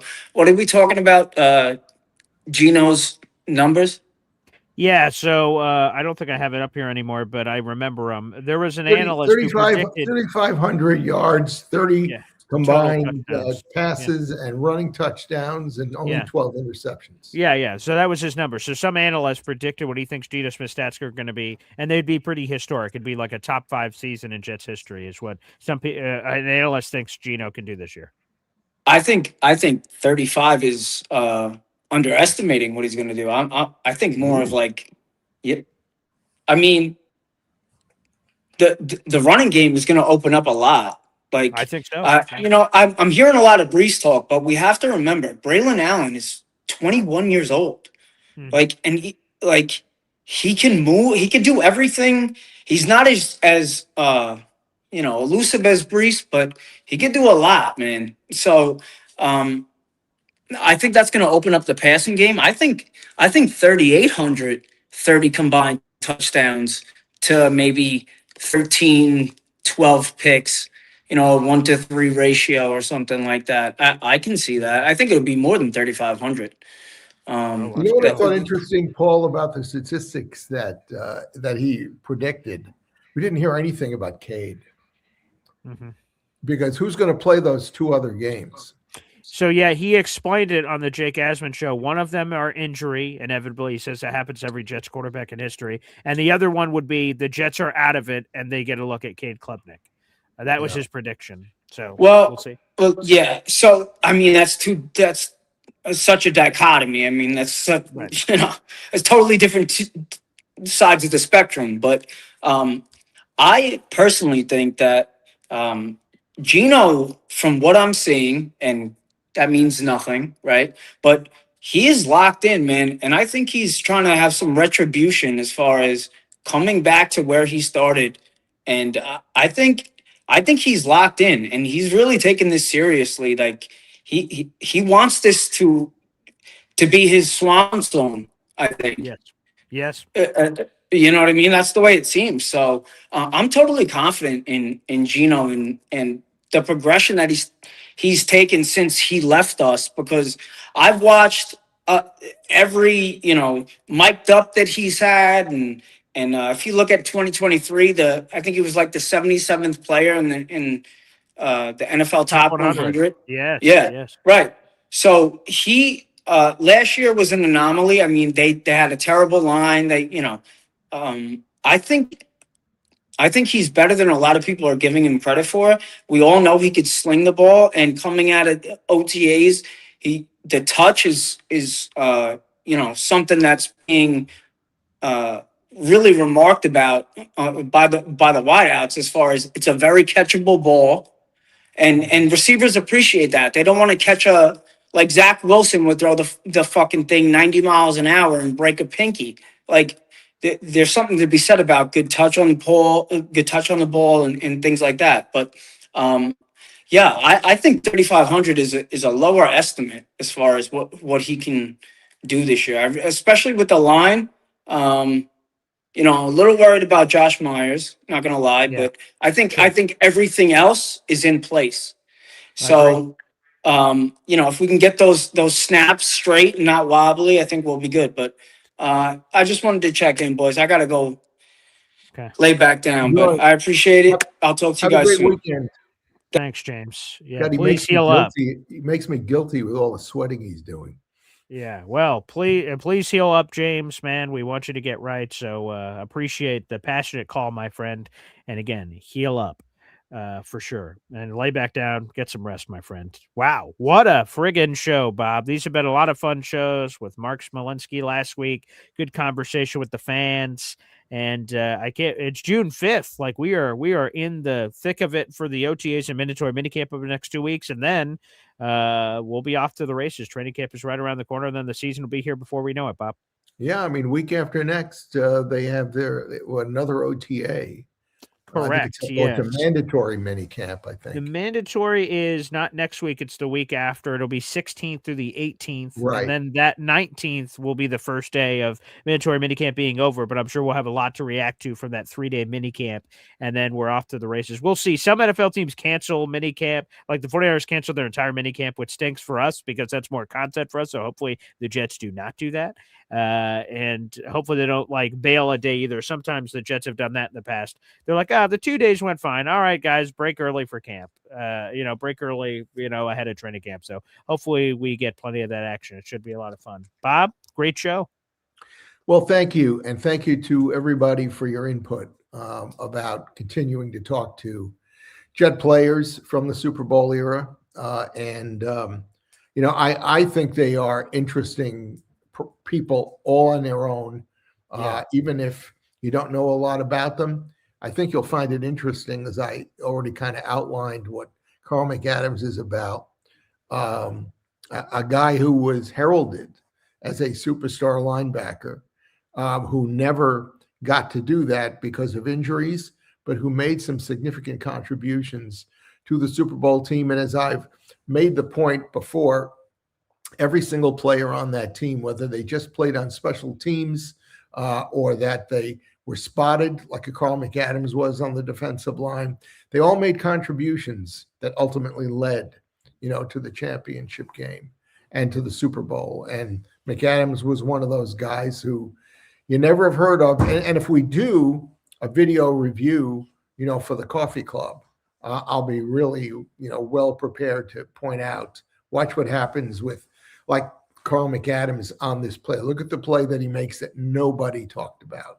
That'll be an awesome experience. And again, definitely in the books. And we'll try to do, as Devin suggested, the timing of it, of getting all these other interviews first. So it sort of builds the momentum and builds the energy. And then once we get there, oh, wow, there's a guy. There's Mark Smolinski. Oh, wow, there's McAdams. Oh, wow, there's this guy. And I think that'll be a really cool experience. Or as I kidded Larry Grantham, hey, look, there's Larry Grantham missing a tackle. Which I'm sure, all of those Jets players would love to hear that. So, you got to keep it, everything on the table. You got to be honest with everybody. I think that's what's important. Again, folks, don't forget, Beyond Broadway Joe, the Super Bowl team that changed football, wherever you get your books, including Amazon, maybe the easiest place to grab your copy. Yes. I have a copy over here. And like I said, it'll be a part of a lot of giveaways we'll be doing here in the near future. So keep an eye out for those as well, but appreciate it. Thanks, everybody, for tuning in. And I will see you tomorrow with Jets Worldwide Takeover. Hop on Pop and Brody, potentially my brother, will be calling in tomorrow, which will be great. And then Pop will be on by himself coming up on Sunday, which should be fun. Have a great weekend, everybody. God bless. Take care.